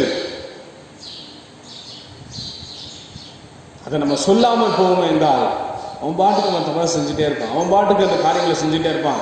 அதனால் அவன் ஒரு நாளிலே நிச்சயமாக மரித்து போவான். பாவத்தின் சம்பளம் மரணம். மரித்து போவான். ஆனால் மரித்த பிறகு அவனுடைய இரத்தப்பழி நான் உன்னிடத்திலே கேட்பேன் என்று சொல்லி ஆண்டவர் நம்மளை பார்த்து சொல்றார். அவை நாம் எச்சரிப்போடு கூட இருப்போம். அதை தொடர்ந்து நான் வாசிக்கிறேன். 9ஆம் வசனத்திலே, துன்மார்க்கன் தன் வழியை விட்டு திரும்பும்படி நீ அவனை எச்சரிக்கும், அவன் தன் வழியை விட்டு திரும்பாமல் போனால் அவன் தன் அக்கிரமத்திலே சாவான், நீயோ உன் ஆத்மாவை தப்புவித்துக் கொள்வான். நான் தப்புவிக்கப்பட வேண்டும், நீங்கள் தண்டிக்கப்பட வேண்டும் என்று அல்ல. நம் எல்லோரும் இணைந்து நாம் தப்புவிக்கப்பட வேண்டும். ஆண்டுடைய வருகையின் போது குற்றமற்றவர்களாய் நாம் காணப்பட வேண்டும் என்ற சிந்தையோடு கூட தான் இங்கே உள்ளதென்று சொல்ல வேண்டும். வேதவசனம் நமக்கு என்ன போதிக்கிறதோ அதை நான் போதிக்க வேண்டும் என்று சொல்லி. என எலியாவினுடைய பிள்ளைகள் அவ்வளவு தவறு செய்தார்கள். வேதத்தில் அங்கே அன்னாள் பிள்ளை இல்லாமல் மலடியாய் பலவிதமான வேதனைகளை அனுபவித்து வந்தார். ஆண்டவர் ரெண்டையுமே பார்த்துட்டே இருக்கார். அன்னாள் தன் ஆண்டுடைய சமூகத்திலே வந்து தன்னுடைய மனக்கிலேசங்கள் அனைத்தையும் ஊற்றி ஜெபிக்கின்றாள். கண்ணீரோடு கூட ஜெபிக்கின்றாள், வேதனையோடு கூட ஜெபிக்கின்றாள். அன்றைய ஒரு ஆண் மகனை நீர் எனக்கு தாரும், அவனையும் நான் என்ன செஞ்சுவேன், ஆலயத்தில் நான் விட்டுட்டு போயிடுவேன், எனக்கு வேண்டாம். மலடி என்ற வார்த்தை மாத்திரம் என்னுடைய வாழ்க்கையிலிருந்து போகட்டும் ஆண்டவரே. அதன் பிறகு ஆண்டவர் அன்னாளுக்கு 5 குழந்தைகளை கொடுத்தார். அது வேற விஷயம். அன்றைய சமூகத்திலே ஒப்படைக்கப்பட்ட அந்த சாமுவேலை பார்த்து ஆண்டவர் சொல்றார். ஆண்டவர் கூப்பிடுறார், சாமுவேலை. வேற குடுக்குடுன்னு ஓடுறான் எலியாவை பார்த்து. தாத்தா என்னை கூப்பிட்டீங்களா? இல்ல. மீண்டுமாக சாமுவேலை. தாத்தா நீங்க தான் என்னை கூப்பிட்ட மாதிரி தெரியுது, இங்கே யாருமே இல்லையே. சாமுவேல் மீண்டுமாக தாத்தா கிட்ட போய் கேட்டபோது எலியா சொல்றாரு, இல்லை நானும் இல்லை, ஒருவேளை ஆண்டுடைய சத்தமாக இருக்குமோ. அடுத்து உனக்கு அந்த சத்தம் வந்துச்சுன்னா கர்த்தாவே சொல்லும், அடியேன் கேட்கிறேன் என்று சொல். மீண்டும் அவன் போய் படுத்துக்கிறான். திருப்பி ஆணுடைய சத்தம் வருகிறது, சாமுவேலே சாமுவேலே. உடனடியாக அவன் முழங்கால் போட்டு கர்த்தாவே சொல்லும், அடியேன் கேட்கிறேன், என்னை நோக்கி கூப்பிடு, அப்பொழுது நான் உனக்கு உத்தரவு கொடுத்து நீ அறியாததும் உனக்கு எட்டாததுமான பெரிய காரியங்கள் உன்னுடைய வாழ்க்கையிலே நான் செய்வேன் என்று சொல்வதின் நோக்கம் என்ன? உங்களுடைய வாழ்க்கையில் என்னுடைய வாழ்க்கையில கர்த்தரிடத்திலே நான் ஒன்றை நான் கேட்டேன், அதை நான் பெற்றுக்கொள்ளும் வரை அவரை நான் விடாதிருப்பேன். அங்கே எலியாவுடைய பிள்ளைகள் செய்கிற தவறை பார்த்து யாரு சொல்ற? சாமுவேல் எலியாட்ட போய், அப்பா தாத்தா அவன் பிள்ளைகள் ரொம்ப பாவம் செய்யறாங்க, உள்ளதை உள்ளது என்று. சாமுவேலுடைய வாழ்க்கையிலே அதனால அவனுக்கு ஒரு பெரிய ஒரு பாக்கியம், இஸ்ரவேலர்களின் முதல் ராஜாவை அபிஷேகம் பண்ணார். அது மாத்திரமல்ல, தாவீது அபிஷேகம் பண்றார். நம்முடைய வாழ்க்கையிலே நீங்களும் நானும், நான் ஆண்டவர் எனக்கு சொல்லுகின்றதை மற்றவங்க எனக்கு சொல்றத, ஏன்னா இதுல ஒரு பழமொழி ஒன்று இருக்கு. பழமொழியில ஒரு வார்த்தை ஒன்று, ஒரு ஸ்டேட்மெண்ட் ஒன்று சொல்லுவாங்க, சொல் புத்தி வேணும், சுய புத்தி வேணும், ரெண்டுமே இல்லாட்டி பட்டாத்தான் புத்தி வரும் அப்படின்னு. இந்த காலை வேளையிலே நீங்களும் நானும் கர்த்தர் நம் வேதத்தை வாசிக்கும் போது, ஒரு மணி நேரத்துக்கு ஒரு முறை நமக்கு வசனம் சொல்லும் போது, பல நேரங்களிலே அந்த வார்த்தைகள், அந்த வசனங்கள் நம்மோடு கூட இடைப்பட வேண்டும், நம்மை உருக்க வேண்டும், நம்மை நொறுக்க வேண்டும். அந்த பாரம் தான் ஒவ்வொரு நாளும் எங்களை இந்த ஊழியத்தின் பாதையில் எங்களை வழிநடத்தி கொண்டிருக்கிறது. ஒவ்வொரு நாள் இரவிலும் நான் தூங்குவதற்கு முன்பதாக ரொம்ப அழுப்புல நான் தூங்கிட்டனால இடையில நான் எந்திரிக்கும் போது, ஆண்டவரே இந்த நாள் முழுவதுமாக நான் செய்த ஒவ்வொரு காரியங்களையும் என் குடமிடும். ஆண்டவரே உமக்கு பிரியமில்லாத காரியங்களை நான் செய்திருப்பேன் என்றால் தயவாய் நீர் என்னை மன்னியும். நாளை தினத்தை நான் கண்டு உமக்கு சாட்சியாய் வாழ்வதற்கு நீர் கிருபை பாராட்டும். ஏன்னா எல்லா வீட்டுக்குமே என்ன இருக்குது? வாசப்படி உண்டு. வாசப்படியே இல்லாதது வீடுன்னு யாருமே சொல்ல மாட்டாங்க. ஆகவே அந்த வாசற்படி நம்மளுடைய வாழ்க்கையிலே நாம் ஆண்டவருக்கு பிரியமில்லாத சிந்தனைகள் பல வரலாம். அதனாலதான் சங்கீதக்காரர் ரொம்ப தெளிவா சொல்றாரு, தேவனே என்னை ஆராய்ந்து என் இருதயத்தை அறிந்து கொள்ளும். ஏன் என் செய்திகளை அறிந்து கொள்ளும் சொல்லாம, நான் பேசுற வார்த்தைகளை அறிந்து கொள்ளும் சொல்லாம இல்ல, ஏன்னா இருதயத்திலிருந்து தான் அனைத்தும் வருகிறது. தேவனே என்னை ஆராய்ந்து என் இருதயத்தை அறிந்து கொள்ளும், என்னை சோதித்து என் சிந்தனையை அறிந்து கொள்ளும், வேதனை உண்டாக்கும் வழி என்னிடத்தில் உண்டோ என்று பார்த்து அவை எல்லாவற்றையும் என்னுடைய வாழ்க்கையிலிருந்து நீக்கிவிட்டு என்னை நித்திய பாதையிலே, ஜீவ பதையிலே, ஜீவனுக்கு போகிற பாதையிலே என்னை வழிநடத்தும் என்று சொல்வதின் நோக்கம் என்ன? நம்முடைய வாழ்க்கை ஆண்டவருக்கு முன்பதாக பரிசுத்தமாய் வாழ வேண்டும். இந்த காலை வேளையிலே நீங்களும் நானும் ஒரு தீர்மானம் எடுப்போமா? இதுவரை நான் அடிக்கடி சொல்லுவது, அடிக்கடி நான் யோசிப்பது, இதுவரை நான் வாழ்ந்த வாழ்க்கையிலே என்ன செய்ய முடியாது. ஒருவேளை ஏன் சின்ன பிள்ளைகளுக்கு பென்சிலும் ரப்பரும் கொடுக்குறாங்க அப்படின்னா எல்லாருக்குமே தெரியும். ஏன்னா சின்ன பிள்ளைகள் நிறைய தப்பு விடுவாங்க எழுதும் போது, அதனால அவங்களுக்கு பென்சிலும் ரப்பரும் கொடுக்குறாங்க. 1ஆம் வகுப்பு 2ஆம் வகுப்பு எல்கேஜி யூகேஜி ப்ரீகேஜி இதுக்கெல்லாம் பென்சில் கொடுப்பாங்க. ஏன்? அவங்க தவறு விடுவார்கள். ஏன்னா அப்பதான் அவர்கள் வாழ்க்கையை கற்றுக்கொண்டிருக்கிறார்கள், பாடங்களை கற்றுக்கொண்டிருக்கிறார்கள். ஆகவே அவர்கள் பென்சில் எழுதட்டும், தப்பா இருந்தால் அவங்க அழிச்சிட்டு திருப்பி பென்சில் எழுதட்டும். 4ஆம் வகுப்பு 5ஆம் வகுப்புல நான் பென்சில்ல தான் எழுதுவேன் யாரும் சொல்ல முடியாது. ஏனென்றால் அவர்கள் அந்த சிறு வயதிலேயே கற்றிருக்க வேண்டும். பேனாவுக்கு மாறுறாங்க. அதையும் நிறைய பேர் சொல்லுவாங்க, பேனாவை அழிக்கிறதுக்கு என்ன வந்துருச்சு? ரப்பர் வந்துருச்சு. உங்களுடைய வாழ்க்கையும் என்னுடைய வாழ்க்கையும் எப்பேற்பட்ட வாழ்க்கை அல்ல. சிறு வயதிலே சிறு குழந்தையாய் தன்னுடைய தாய் மடியிலே நாம் இருக்கும்போது தாய்ப்பாலை குறித்து நாம் வளர்ந்தோம். நாம் பெரியவனாகும் போது அரிசி பருப்பு இட்லி தோசை சாப்பிட்றதை விட்டுவிட்டு நான் பால் தான் குடிப்பேன், இன்னும் பசும்பால் தான் நான் குடிப்பேன் அப்படின்னு சொன்னா அந்த பிள்ளையினுடைய வாழ்க்கையில் எந்த விதமான வளர்ச்சியும் இல்லை என்ற அர்த்தம். அதே போலதான் உங்களுடைய என்னுடைய வாழ்க்கை. ஆண்டவர் எனக்கு சொல்லுகிறதை அதான் வெளிப்படுத்துகிற விஷயத்துல ரொம்ப தெளிவா பல இடங்கள்ல அந்த வார்த்தை வசனம் இருக்குது. முதல் இந்த 3-4 அதிகாரங்களில் சபைகளுக்கு சொல்லுகிறதை, ஆவியானவர் சொல்லுகிறதை காதுள்ளவன் கேட்க கடவன். காதுள்ளவன் கேட்டு தன்னுடைய இருதயத்திலே மறைத்து வைத்து, ஒருவேளை நான் செய்கிற காரியங்கள் ஆண்டவருக்கு பிரியமா இருக்குமோ, ஆண்டவருக்கு பிரியமாய் இருக்காதோ, நான் மாறவே ஆசைப்படுகிறேன், என்னை மாற்றிவிடும் அருமை நேசரே என்று சொல்லி ஆண்டுடைய சமூகத்தில் இந்த காலங்களிலே நம்மை நாம் முழுவதுமாக அர்ப்பணிக்க ஆண்டவர் என்பதற்கு அழைக்கின்றார். இது முதலாவது குறிப்பு. நான் உள்ளதை உள்ளதென்று நான் சொல்ல வேண்டும். தேவ வசனத்தை நான் அப்படியே கேட்க வேண்டும். இதுக்கு ரொம்ப சாதாரணமாக இதை நம்ம பலமுறை ஆலயத்திலே நாம் ஆராய்த்திருக்கிறோம், தியானித்திருக்கிறோம். உபாகமத்தின் புஸ்தகம் 28ஆம் அதிகாரம் 2ஆம் வசனம், கர்த்தருடைய வார்த்தைக்கு, கர்த்தருடைய சத்தத்திற்கு செவி கொடுக்கிறவனுக்கு இப்பொழுது சொல்லப்படும் ஆசீர்வாதங்கள் எல்லாம் அவனுக்கு வந்து பலிக்கும். நமக்கு ஆசீர்வாதம் வேண்டுமா? ஆண்டுடைய சத்தத்திற்கு நாம் கீழ்ப்படிவோம். நான் மாற்ற வேண்டுமா? நாம் மாற்றம் பெற்றுக்கொள்வோம். இரண்டாவது குறிப்பை நாம் பார்ப்போம் என்றால், ஊழியன் அவன் அழைக்கப்பட்ட நோக்கமே என்ன அப்படின்னு நம்ம பார்ப்போம் என்றால், தேவனுடைய அன்பை வெளிப்படுத்துவது. அதுக்குதான் ஊழியர்களாகிய எங்களை, சீஷர்களாகிய உங்களை ஆண்டவர் அழைத்திருக்கிறார். அங்கே யோவான் எழுதின நற்செய்தி நூல் 21ஆம் அதிகாரம் 15ஆம் வசனம், 16, 17, 18 நாம் வாசிப்போம் என்றால், ஆண்டவராகிய இயேசு கிறிஸ்து அங்கே கெத்செமனே தோட்டத்திலே பாடுகளை பெற்று கல்வாரி சிலுவையிலே அவர் அடிக்கப்பட்டு 3ஆவது நாள் அவர் உயிரோடு கூட எழும்பிய பிறகு அந்த 21ஆம் அதிகாரம் முதல் வசனத்தை நாம் வாசிப்போம் என்றால், இவைகளுக்கு பின்பு இயேசு திபேரியா கடற்கரையில் மறுபடியும் சீஷருக்கு தம்மை வெளிப்படுத்தினதனுடைய விவரமாவது அப்படின்ற அந்த அதிகாரத்திலே நாம் பார்க்கின்றோம்.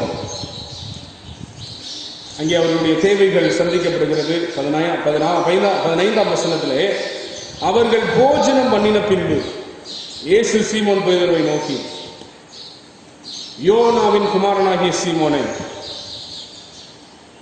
இவர்களிலும் அதிகமாய் நீ என்னிடத்தில் அன்பாய் இருக்கிறாயா? உங்க சீஷர் எல்லாத்தையும் காட்டி, இவங்க எல்லாரும் விட நீ என்னிடத்தில் அன்பாய் இருக்கிறாயா? ஒரு வார்த்தை, ஒரு கேள்வி. அதற்கு நான், ஆம் ஆண்டவரே, உம்மை நேசிக்கிறேன் என்பதை நீர் அறிவீர் என்றார். அதற்கு அவர், என் ஆடுகளை, ஆட்டுக்குட்டிகளை மேய்ப்பாயாக என்றார். 2ஆம் தரம் அவர் அவனை நோக்கி, யோனாவின் குமாரனாகிய சீமோனே, நீ என்னிடத்தில் அன்பாய் இருக்கிறாயா? முதல்ல இவர்களை விட நீ என்னை அதிகமாக நேசிக்கிறாயான்னு கேட்டாரு. 2வது முறை நீ என்னிடத்தில் அன்பாய் இருக்கிறாயா என்று சொல்லி கேட்கின்றார். அதற்கு அவன், ஆம் ஆண்டவரே, உன்னை நான் நேசிக்கிறேன் என்பதை நீர் அறிவீர், அவரின் ஆடுகளை மேய்ப்பாயாக சொல்லிட்டார். முதல்ல ஆட்டுக்குட்டிகளை மேய்ப்பாயாக, இப்ப ஆடுகளை மேய்ப்பாயாக சொல்லிட்டார். அடுத்து 3ஆம் தரம் அவனை நோக்கி, யோனாவின் குமாரனாகிய சீயோனே, நீ என்னை நேசிக்கிறாயா என்றார். என்னை நேசிக்கிறாயா என்றவர் 3ஆம் தரம் தன்னை கேட்டபடியினாலே பேதுரு துக்கப்பட்டு, ஆண்டவரே, நீர் எல்லாவற்றையும் அறிந்திருக்கிறேன், நான் உம்மை நேசிக்கிறேன் என்பதையும் நீர் அறிந்திருக்கிறேன் என்றார். ஏன் ஒருவேளை எனக்கு கொஞ்சம் ஒரு 2 அதிகாரத்துக்கு முன்பதாக நாம் பார்க்கும்போது, இந்த பாத்திரத்தில் நான் பானம் பண்ணும் பாத்திரத்திலே பானம் பண்ண உங்களால் முடியுமா அப்படின்னு சொல்லி ஒரு கேள்வி. இப்போ அவர் என்ன சொல்றார்? கடைசி பரியந்தம் நான் உண்மை பின்பற்றி வருவேன். அது பிறகு ஆண்டவர் சொல்றாரு, சேவல் கூவுவதற்கு முன்னதாக இன்னைக்கு என்னை 3 முறை மறுதளிப்பா என்று சொல்றார். சொன்ன பிறகும் ஆண்டனுடைய வாழ்க்கையில் ஒரு மாற்றம் இல்லை.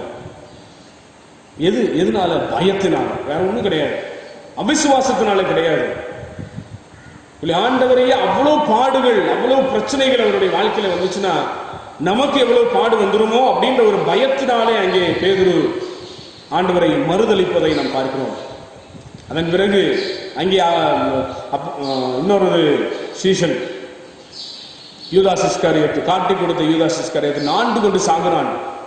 அவன் வேற ஒண்ணுமே செய்யல, முத்தம் கொடுத்தான். இவர் தான் இயேசுன்னு சொன்னான், உண்மையைத்தான் சொன்னான், பொய் சொல்லல. ஒரு பேதுருவை இவன் தான் இயேசு, பேதுரு தான் இயேசுன்னு சொல்லியிருந்தானா பொய் சொல்லியிருக்காருன்னு அர்த்தம்.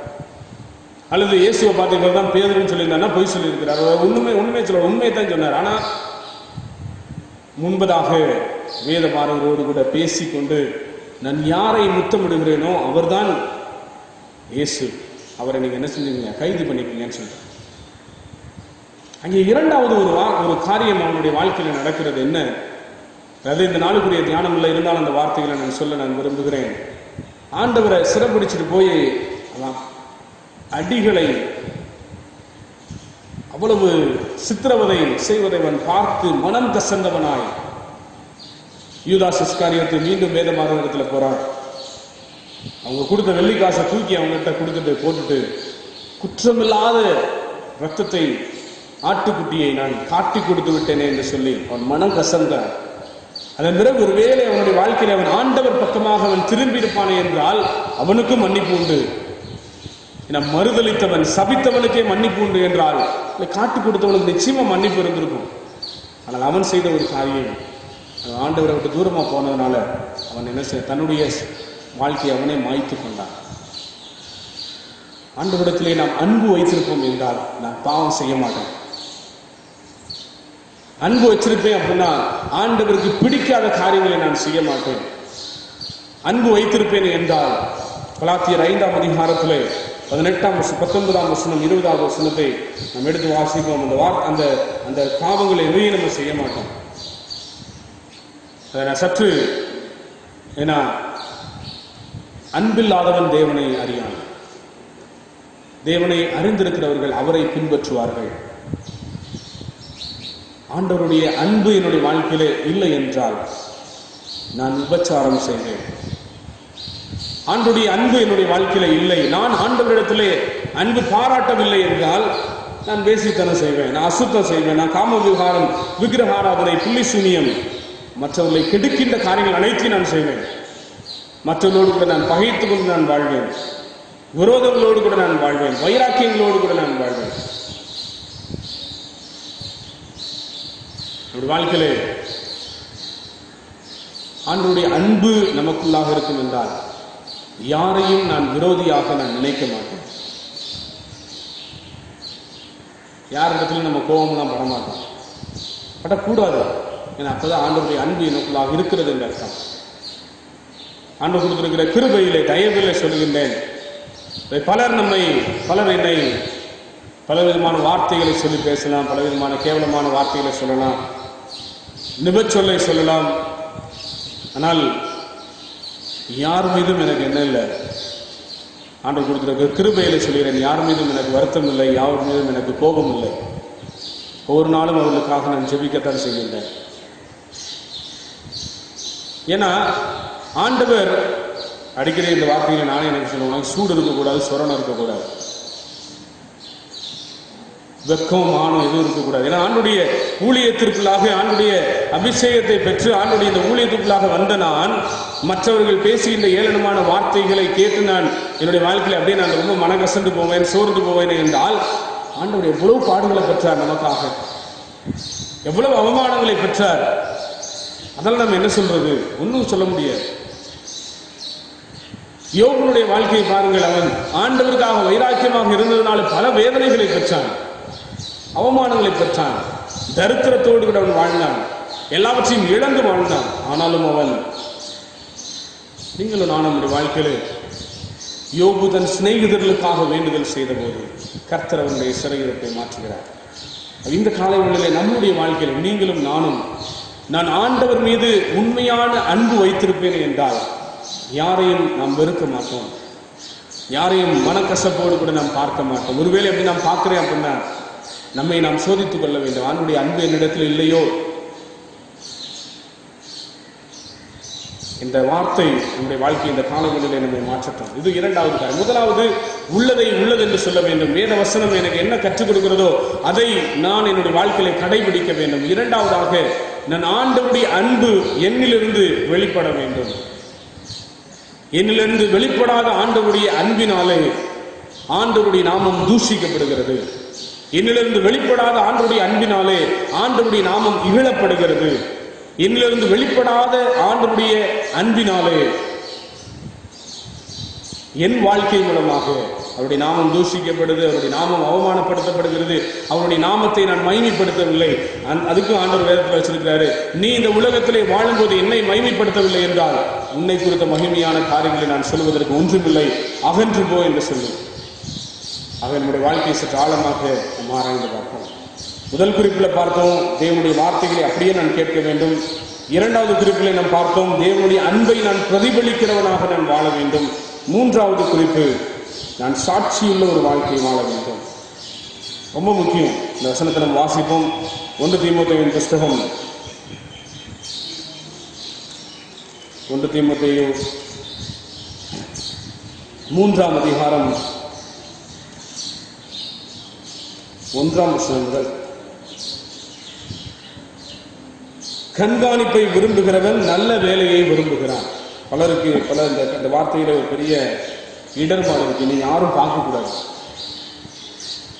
நான் யாருக்கும் கடனாளி அல்ல, யாருக்கும் நான் அடிமைப்பட்டவன் அல்ல, நான் சுயமா செய்யணும், யாரும் எனக்கு சொல்லக்கூடாது, இதை செய் அதை செய் என்று சொல்லக்கூடாது.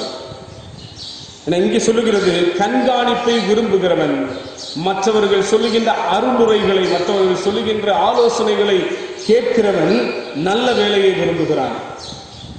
இது உண்மையான வார்த்தை. அடுத்து நான் தொடர்ந்து வாசிக்கிறேன். ஆகையால் கண்காணியானவன் குற்றம் சாட்டப்படாதவனும் ஒரே மனைவியை உடைய புருஷனும் ஜாக்கிரதை உள்ளவனும் தெளிந்த புத்தி உள்ளவனும் யோக்கியதை உள்ளவனும் அந்நியரை உபசரிக்கிறவனும். அங்கேயே இடையில அந்நியரை உபசரிக்கவும் அப்படின்ற வார்த்தை வந்திருக்கு. அடுத்து போதக சமர்த்தனமாய் இருக்க வேண்டும். வேதத்திலே உள்ளதை உள்ளதென்று சொல்ல வேண்டும். வெறும் ஆசீர்வாதத்தை மாத்திரம் நான் கூறிக்கொண்டு நான் போவேன் என்றால் என்னை நான் அழித்துக் கொள்வதோடு கூட மாத்திரமல்ல, உங்களையும் சேர்த்து நான் அக்கினி கடலுக்குள்ளாக நான் போடுவதற்கு நான் உங்களை ஆயத்தப்படுத்திக் கொண்டிருக்கிறேன் என்ற அர்த்தம். மாறாக ஆண்டுடைய சத்தத்தை உள்ளதை உள்ளதென்று சொல்லும் போது முக்கியமாக ஆண்டவர் போதித்த காரியம் என்ன? மனம் திரும்புங்கள், பரலோக ராஜ்யம் சமீபத்திருக்கிறது. மனம் திரும்புங்கள், உங்களுக்காக பரலோகம் ஆயத்தப்பட்டிருக்கிறது. மனம் திரும்புங்கள், இல்லை என்றால் உங்களுக்காக அக்கினி கடல் ஆயத்தமாக இருக்கிறது. இதை சொல்லுகிறவனா ஊழியன். வெறும் ஆசீர்வாதத்தை மாத்திரம் சொல்லிக்கணும். இப்ப நிறைய ஆசீர்வாதமான ஒரு காரியம் வந்துருச்சு, ஆசீர்வாதமான போதனைகள் வந்துருச்சு. ஒரு 2-3 வாரத்துக்கு முன்னதாக ஒரு ஃபேஸ்புக்ல ஒரு வீடியோவை நான் பார்த்தேன். அது சொல்லப்பட்ட ஒரு ஊழியர் சொல்லுகின்றார், ரொம்ப அப்படியே அலங்கோலமா நல்ல உடை தரிக்காமல் ஏதோ ஒரு உடையை போட்டுட்டு போய் ஒரு இடத்துல நான் ஊழியம் செய்யும் போது மற்றவர்கள் என்னை குறித்து என்ன நினைப்பார்கள்? ஒருவேளை நம்மளும் அந்த தெய்வத்தை பின்பற்றும் போது ஒரு நம்மளும் இப்படி ஆயிடுவோமோ அப்படின்னு நினைப்பாங்கல்ல. அதனால நம்ம என்ன செய்ய வேண்டும்? நன்றாக நம் உடை அணிந்திருக்க வேண்டும், நல்ல காஸ்ட்லியான உடை அணிந்திருக்க வேண்டும். இல்லை, இந்த உடையை பார்த்தவன் ஆண்டவரை ஏற்றுக்கொள்வான் என்றால் அப்பேற்பட்ட ஏற்றுக்கொள்ளுதல் பிரயோஜனமற்றது. ஆண்டவருடைய அன்பை பார்த்து அவன் ஏற்றுக்கொள்ள வேண்டும். இன்னொரு ஹிந்து சகோதரன் சொல்லுவதை நான் கேட்டேன். ஆண்டவராகிய இயேசு கிறிஸ்துவை குறித்து அவர்கள் எதற்காக போதிக்க வேண்டும்? அவர்களுக்கு பிள்ளைகள் இல்லையா? குழந்தை குட்டிகள் இல்லையா? அவர்கள் மனைவி இல்லையா? அவர்கள் பராமரிக்க வேண்டும் அல்லவா? ஆனாலும் அவர்கள் என்ன செய்கிறார்கள்? ஆண்டவரை குறித்த போதனைகள் எதற்காக சொல்கிறார்கள்? நீங்களும் நானும் இந்த உலகத்திலே வாழும்போது பாவியாக வாழ்ந்து நம்முடைய வாழ்க்கையை நான் அழித்துக் கொண்டு விடாமல் அந்த இரட்சகரை உங்களுக்கும் எனக்கும் அறிமுகப்படுத்துகிறார்கள் என்று சொன்னார்கள். அதுதான் வேணும். நீ மனம் திரும்பலனா அந்த மரணத்தில், அந்த பாவத்திலேயே நீ செத்து போய்வாய். செத்து போன பிறகு உன்னுடைய வாழ்க்கையை நீ மீண்டுமாக உயிர் பெற முடியாது. உன்னுடைய வாழ்க்கையிலே நீ நித்திய அக்கினிக்குள்ளாக நீ போக வேண்டும். பொருளே, உன்னுடைய பாவத்தை நீ அறிக்கை செய்து மனம் திரும்புகிற ஒரே பாவி நிமித்தம் பரலோக ராஜ்யத்திலே மிகுந்த சந்தோஷம் உண்டாயிருக்கு. இன்னொரு வார்த்தை சொல்லுகிறது, பாவங்களை மறைக்கிறவன் வாழ்வடைய மாட்டான், அவைகளை அறிக்கை செய்து விட்டு விடுகிறவனோ இரக்கம் பெறுவான். நீங்களும் நானும் இரக்கம் பெற வேண்டும் என்பதற்காக தான் அவங்க இவ்வளவு தூரம் வந்து கஷ்டப்படுறாங்க, அடி வாங்குறாங்க, உதம் வாங்குறாங்க. ஆனாலும் ஆண்டவருடைய நற்செய்தியை கிரஹாம் ஸ்டெயின்ஸினுடைய அந்த நினைவு நாள் என்று அவர்கள் அந்த நாளில் பேசின வார்த்தை, கிரஹாம் ஸ்டெயின்ஸினுடைய அவருடைய சரித்திரம் எல்லாருக்குமே தெரிஞ்சிருக்கு. ஒரிசா மாநிலத்தில் உயிரோடு கூட பெட்ரோல் ஊற்றி எரிச்சிட்டாங்க. அந்த மிஷினரியும், வெளிநாட்டு மிஷினரியும் பிள்ளைகளையும். அவருடைய தாய் சொன்ன ஒரு வார்த்தை, அவருடைய மனைவி சொன்ன ஒரு வார்த்தை, அவர்களை நான் மன்னிக்கிறேன். இயேசு என்னுடைய பாவங்களை அவர் மன்னித்ததுனால நான் அவர்களை மன்னிக்கிறேன். நம்முடைய வாழ்க்கையில் நீங்களும் நானும். இன்னொரு காரியத்தை நான் சொல்ல விரும்புகிறேன். அருமையான அன்னை தெரசா அவர்களுடைய வாழ்க்கையிலே ஆரம்ப காலங்களிலே ரொம்ப கஷ்டமான இந்த சூழ்நிலைகளிலே அதில் என்ன செய்வார்களாம், ஒவ்வொரு நாளும் ரோட்டில் நின்று தட்டை வச்சு அவர்கள் தன்னுடைய ஆசிரமத்தில் இருக்கின்ற தொழு நோயாளிகளை பராமரிப்பதற்காக தானம் கேட்பார்களாம், பிச்சை கேட்பார்களாம். சாதாரணமான வழியிலே சொல்ல வேண்டும் என்றார். அப்ப அந்த பக்கமாக சென்று கொண்டிருந்த ஒரு அரசியல்வாதி, எந்த அரசியல்வாதியும் நான் சொல்ல விரும்பல, ஒரு அரசியல்வாதி அவர் பக்கத்தில் வந்து நின்று கேட்டிருக்காங்க, என்னம்மா வேணும் உங்களுக்கு, நீங்க இந்த நாட்டவர் மாதிரி தெரியலையே. அவருக்கு தெரியும், இருந்தாலும் அவர் வம்புக்கு இழுக்கின்றார். அவர் சொல்லியிருக்கிறாரு, வெளிநாட்டவர், இங்கே இருக்கின்ற ஜனங்களுக்கு என்னால் முடிந்த உதவிகளை நான் செய்து கொண்டிருக்கின்றேன், தொழு நோயாளிகளுக்கு என்னால் முடிந்த காரியங்களை நான் செய்கின்றேன், அவங்களுக்கு சாப்பிடுவதற்கு ஒன்றுமில்லை, ஆகவே நீங்கள் ஏதாச்சும் தர்மம் பண்ணீங்கன்னா, தானம் பண்ணீங்கன்னா அவங்களுக்கு உதவியாக இருக்கும் என்று சொன்னார். உடனடியாக அந்த அரசியல்வாதி என்ன செஞ்சாரா, காரி உமிழ்ந்து அந்த தட்டில் துப்புனாராம்.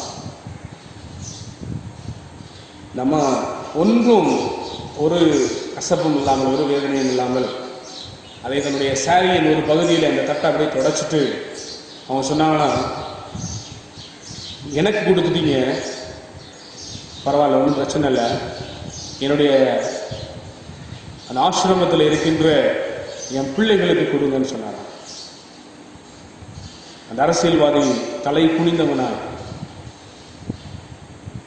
ஒரு பெரிய ஒரு தொகையை தூக்கி நம்ம தட்டில் வச்சு, என்னை மன்னித்து விடுங்கள் என்று சொல்லிவிட்டு அவர் கடன் சென்றார். ஏன் இதை சொல்றேன் அப்படின்னா, ஆண்டவருடைய அன்பு நமக்குள்ளாக இருக்கும்போது நம்மை என்ன ஏளனமான வார்த்தைகள் சொன்னாலும் அதை நாம் அதிகமாக பொறுப்பெடுத்துக் கொள்ள வேண்டும் என்ற அவசியம் இல்லை. மாறாக ஒரே ஒரு காரியம் நமக்கு முன்பாக இருக்க வேண்டும். ஆங்கிலத்தில் அருமையான ஒரு பாடல் உண்டு, The Old Rugged Cross. ஆண்டவராகிய இயேசு கிறிஸ்துவை அந்த சிலுவை காட்சி அவர் சுமந்து செல்லும் கொண்டு இருக்கிற பாதை ரொம்ப அப்படியே நம்ம இப்போ ஆலயத்தில் நம்ம பார்க்கின்ற வனமாக அப்படியே நல்ல மொசைக் தர போட்டு நல்ல டைல்ஸ் போட்டிருக்கிறதா இல்லை. மாறாக அவர் சென்ற அந்த பாதை, அவர் போன அந்த பாதை கரடு முரடானவைகள். பச்சை மரத்துக்கே இவ்வளவு பாடு அப்படின்னா பட்டை மரத்துக்கு அது நம்மளுடைய வாழ்க்கையில நீங்களும் நானும் ஒருவேளை ஆண்டவர் நமக்கு சொல்லுகின்ற வார்த்தைகள், நம்ம தொடர்ந்து அந்த வசனத்தை வாசிப்போம். 3வது அதிகாரத்திலே, அவன் மதுபான பிரியனும் அடிக்கிறவனும் இழிவான ஆதாயத்தை இச்சிக்கிறவனுமாயிராமல் பொறுமையுள்ளவனும் சண்டை பண்ணாதவனும் பண ஆசையில் இல்லாதவனுமாயிருந்து தன் சொந்த குடும்பத்தை நன்றாய் நடத்துகிறவனும் தன் பிள்ளைகளை சகல நல் ஒழுக்கம் உள்ளவர்களாகவும் கீழ்ப்படிய பண்ணுகிறவனுமாயும் இருக்க வேண்டும். ஒருவன் தன் சொந்த குடும்பத்தை நடத்துகிற அறியாதிருந்தால் தேவனுடைய சபையை எப்படி விசாரிப்பான்? அவன் இருமாப்படைந்து பிசாசு அடைந்த ஆக்கினையிலே விழாதபடிக்கு நூதன சீசனாய் இருக்கக்கூடாது. அவன் நிந்தனையிலும் பிசாசின் கண்ணியிலும் விழாதபடிக்கு புறம்பானவர்களால் நற்சாட்சி பெற்றவனாய் இருக்க வேண்டும். தன்னுடைய குடும்பத்தாரால் அல்ல, புறம்பானவர்களால் அல்லது மற்றவர்களால் அவன் நற்சாட்சி பெற்றவனாக இருக்க வேண்டும். அந்தபடியே உதவிக்காரரும் இரு நாக்குள்ளவர்களாயும் மதுபான பிரியராயும் இழிவான ஆதாயத்தை இச்சிக்கிறவர்களாயும் இராமல் நல்லொழுக்கம் உள்ளவர்களாயும் விசுவாசத்தின் ரகசியத்தை நம்ம பாசித்த அந்த மயில்மிக்க மன்னாவசனத்தின் அடிப்படையில் சுத்த மனசாட்சியிலே காத்துக் கொள்ளுகிறவர்களாயும் இருக்க வேண்டும். இந்த காலங்களிலே நீங்களும் நான் நம்முடைய வாழ்க்கை ஒரு சாட்சியுள்ள ஒரு வாழ்க்கை. சாதாரணமாக சொல்லணும், என்னோடு கூட பேசுகிறவர்கள் ஆண்டவரோடு கூட பேசுகின்ற உறவை பெற்றுக்கொள்ள வேண்டும், உணர்வை பெற்றுக்கொள்ள வேண்டும். ஏன்டா பேசணும் அப்படின்னு சொல்லி நிறைய பேர் நினைச்சிட்டு போயிடக்கூடாது. நம்மோடு கூட பழகுகிறவர்கள் நம்முடைய வாழ்க்கையிலிருந்து வெளிப்படுகின்ற ஆண்டவரை அவர்கள் ஏற்றுக்கொள்கிறவர்களாக இருக்க வேண்டும். அதனால தான் அங்கே ரொம்ப அருமையான ஒரு வார்த்தையை சொல்கின்றார் நமது இந்திய தேசத்தின் பிதா காந்தி தாத்தா சொன்னார், நான் கிறிஸ்துவை நேசிக்கிறேன், கிறிஸ்தவர்களை நேசிக்கவில்லை, அதான் வெறுக்கிறேன். சாதாரணமா சொல்லிட்டார். ஏன்னா இந்த உலகத்திலே அல்லது இந்திய தேசத்திலே இருக்கிற கிறிஸ்தவர்கள் கிறிஸ்துவை போல அவர்கள் வாழ்ந்தார்கள் என்றால் நம்முடைய வாழ்க்கையில இந்த வார்த்தைகள் நம்முடைய வாழ்க்கையில ஒரு மாற்றத்தை தர வேண்டும். எத்தனையோ வருஷத்துக்கு முன்னாடி அவர் சொல்லிட்டு போயிட்டார். நம்முடைய வாழ்க்கையில் இன்னும் ஆண்டவர் உண்மையான ஆண்டவர், ஏதோ ஒரு ஆண்டவரை வெளிப்படுத்திட்டு இருக்கோம், அது நமக்கு நல்லா தெரியும். ஆனா உண்மையாக ஆண்டவராக இயேசு கிறிஸ்துவை நான் வெளிப்படுத்துகிறவனாக நான் இருப்பேன் என்றால் என்னுடைய வாழ்க்கை சாட்சியுள்ள வாழ்க்கையாக இருக்கும். ஆகவே நம்முடைய வாழ்க்கையை ஒரு விசை நம்மையே நம்ம ஆராய்ந்து நாம் பார்ப்போம். பரமன் இயேசுவை அந்த நாளிலே நிறைத்த தேவன் உங்களையும் என்னையும் நிறைப்பதற்கு அவர் வல்லமையோடு கூட இருக்கின்றார். யோசுவாவை நிரப்பின தேவன், கிதியோனை நிரப்பின தேவன், சிம்சோனை நிரப்பின தேவன் உங்களையும் என்னையும் நிரப்ப வல்லமையோடு கூட இருக்கிறார். நம்ம செய்ய வேண்டிய காரியம், நாம் அவருடைய பாதத்திலே நம்மை சரணடைய வேண்டும், முழுமையாக நாம் அர்ப்பணிக்க வேண்டும், ஒப்புவிக்க வேண்டும். ஐ எம் நத்திங், ஆண்டவரே நான் ஒன்றும் இல்லை, உம்மாலே அன்றி என்னால் ஒன்றும் செய்யக்கூடாது, நீர் சொன்னால் ஆகும், நீர் கட்டளையிட்டால் நிற்கும், உம்முடைய வார்த்தைகள் என்னுடைய வாழ்க்கைக்கு, என்னுடைய பாதைக்கு தீபமாக, என்னுடைய பாதைக்கு வெளிச்சமாக இருக்கிறது. நீங்க சொல்லுங்க ஆண்டவரே, நாங்கள் கேட்டு அதன்படியாக நடப்பதற்கு எங்களை நாங்கள் முழுவதுமாக அர்ப்பணிக்கிறோம் அப்படின்ற வார்த்தை, அப்படின்ற சத்தம் நம்முடைய இருதயங்களிலே தொனிக்கும் போது ஆண்டவர் சொல்றாரு, அவன் கொஞ்சம் பெரிய காரியங்களை செய்வோம். இதனால் ஒருவேளை ஊழியர்களாகிய எங்களுக்கு மாத்திரம் சொல்லப்பட்ட ஒரு செய்தி அல்ல, 3 காரியங்கள் உள்ளதை உள்ளதென்று நாங்கள் போதிக்க வேண்டும். எச்சரிப்பின் காரியங்கள்லாம் ஒதுக்கிட்டு ஆசீர்வாதமான காரியங்களை சொன்னா, நீ என்ன காரியத்தை செஞ்சாலும் ஆண்டவர் நீ ஆசீர்வதிச்சுவாரா? இல்லை, இல்லவே இல்லை. இவைகள் எல்லாம் உங்களுக்கு கூடுதலாக கொடுக்கப்படும். எப்ப? அதான் முக்கியம். முதலாவது நான் தேவனுடைய ராஜ்யத்தையும் அவருடைய நீதியையும் நான் தேட வேண்டும், அப்பொழுது இவைகள் எல்லாம் உங்களுக்கு கூடுதலாக கொடுக்கப்படும். சிங்கக்குட்டிகள் தாழ்ச்சியடைந்து பட்னியா இருக்கும், கர்த்தரை தேடுகிறவர்களுக்கோ ஒரு நன்மையும் குறைபடாது. ஆனா நம்ம பிரசங்கம் பண்றோம், ஒரு நன்மையும் உங்களுடைய வாழ்க்கையில குறைபடாது, நாள் முழுவதுமாக நீங்கள் கைது செய்கின்ற காரியங்கள் ஆசீர்வாதமாக இருக்கும். எப்ப? அதான் ரொம்ப முக்கியம். நம்முடைய வாழ்க்கையில நம் பல நேரங்களிலே அந்த கட்டளைகளை நாம் மறந்து விடுகின்றோம், அல்லது கட்டளைகளை போதிப்பதில்லை. உள்ளதை உள்ளதென்று நாம் போதிக்க வேண்டும். இரண்டாவதாக ஆண்டவருடைய அன்பு என்னுடைய வாழ்க்கையிலிருந்து வெளிப்பட வேண்டும். அன்பு வெளிப்படலை அப்படின்னா நம்ம பிரசங்கம் பண்றது எதுவுமே பயனற்றதாகவே நான் இருக்கும். ஆண்டவருடைய அன்பினாலே ஏவப்பட்டவனாக, ஆண்டவருடைய அன்பினாலே அபிஷேகம் பண்ணப்பட்டவராக, பவுலும் சீலாவும் அவ்வளவு அடி வாங்கி உதவ வாங்கி அவங்க சிறைச்சாலையில் இருந்த போதும் அவர்கள் ஆண்டவரை துதித்தார்கள். ஆண்டவரை துதித்ததுனால எங்கே ஒரு விடுதலையை பெற்றவங்க அவங்க வெளியே ஓடிடல. எல்லாரும் எப்படி ஒதுக்கி பத்திரமா வைக்கிறாங்க. அங்கே அந்த காவல்காரன் வந்து தன்னுடைய அந்த சிறைக்கு அதிபதி வந்து எல்லா கதவுகளையும் திறந்திருக்கிறதை பார்த்து எல்லாரும் ஓடிட்டாங்களோ என்று சொல்லி நினைத்து அவர் என்ன செய்ய, தன்னுடைய அறையில் இருந்த வாளை எடுத்து தன்னை குத்தி தற்கொலை செய்வதற்கு அவன் முயன்ற போது நீ ஒன்றும் செய்யாது. அங்கே ஆண்டவர் அவருடைய அன்பை வெளிப்படுத்துகிறார். எதற்காக? அவனை ரட்சிப்பதற்காக, அவருடைய குடும்பத்தை ரட்சிப்பதற்காக. அடுத்து மூன்றாவதாக, நான் என்னுடைய வாழ்க்கையிலே சாட்சி உள்ள ஒரு வாழ்க்கையை வாழ வேண்டும். சாட்சியற்ற ஒரு வாழ்க்கையினாலே கிறிஸ்தவம் அழிந்து கொண்டிருக்கிறது. சாட்சியற்ற ஒரு வாழ்க்கையினாலே கிறிஸ்துவை பின்பற்றுகிறவர்கள் என்று சொல்லுகிறவர்கள் அழிந்து கொண்டிருக்கின்றார்கள். நான் உன்னை அறியேன், என் நாமத்தினாலே பிசாசுகளை துரத்தினாயே என்று சொன்னாயே, என்னுடைய நாமத்தினாலே அதை செய்தேன் இதை செய்தேன் என்று சொன்னேன், நான் உன்னை அறியேன் என்று சொல்லி ஆண்டவர் சொல்லுகின்ற காலங்களை நம்முடைய வாழ்க்கையில நாம் வரவிட்டு விடாமல், நம்முடைய வாழ்க்கை மூலமாக கர்த்தருடைய வார்த்தைக்கு நாம் செவி கொடுத்து அதை என்னுடைய இருதயத்திலே நான் மறைத்து வைப்பேன். பாவம் செய்யாதபடிக்கு அதனுடைய இருதயத்தை பரிசுத்தமாய் பாதுகாத்துக் கொள்ளும். இரண்டாவதாக, சாட்சியுள்ள ஒரு வாழ்க்கையை நான் வாழ வேண்டும். மூன்றாவதாக, தேவனுடைய அன்பை என்னுடைய வாழ்க்கையிலிருந்து நான் வெளிப்படுத்தும் போதுதான் நிறைவான ஒரு சாட்சியை என்னுடைய வாழ்க்கையிலிருந்து நான் வெளிப்படுத்துகிறேன். அவர்பட்ட கிருபைகளை கர்த்தர் நமக்கு நிறைவாக தந்தமை நிறைவாக ஆசீர்வதிப்பாராக. அவருடைய சமூகத்தில் நம்ம வந்து காத்திருந்த நம்மை ஆண்டவர் நிறைவாக திறந்து ஆசீர்வதிப்பாராக. அவருடைய கிருபை, அவருடைய தயவு, அவருடைய காருண்யம், அவருடைய பாதுகாவல், அவருடைய பராமரிப்பு நம்முடைய வாழ்க்கையிலே நிறைவாக இருப்பதாக நாம் இப்பொழுது ஒரு பாடலை பாடுவோம்.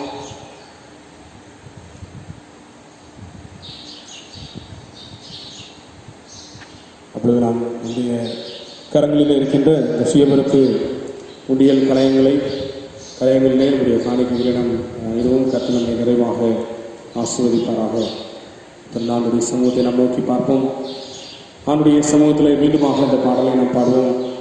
அக்கினி அபிஷேகம் எங்கிலும் தெய்வ ஆவியால் என்னை நிறைத்திடும் என்ற பாடலை நாம் பாடுவோம். பொழுது கர்த்தருக்கு வந்து நம் காணிக்கைகளை ஆண்டுடைய சமூகத்தில் நாம் படைப்போம்.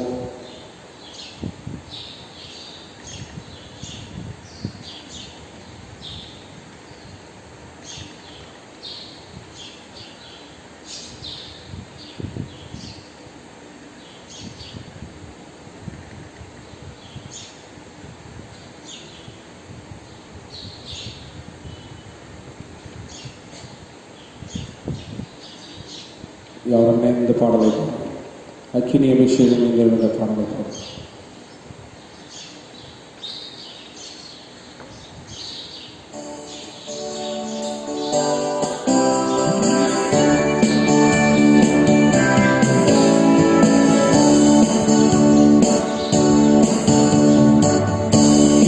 அபிஷேகம் ஏறிடும் தேவ ஆவியால் நிரத்திடும் அக்கினி அபிஷேகம் ஏறிடும் தேவ ஆவியால் நிரத்திடும் தேவா தேவா இக்கரமே நீந்திடும் தேவா தேவா இக்கரமே ஈர்த்திடும் அக்கினி அபிஷேகம் நீந்திடும் தேவ ஆவியால் நிரத்திடும்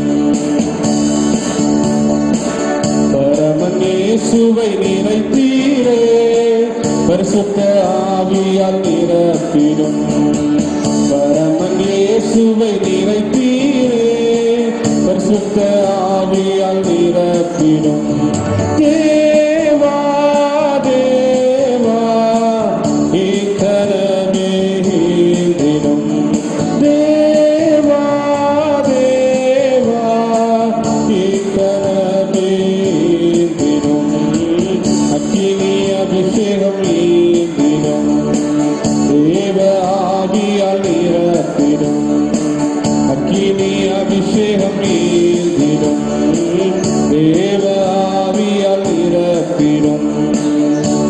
தலைகளை தாழ்த்தி நாம் ஜெபம் செய்வோம்.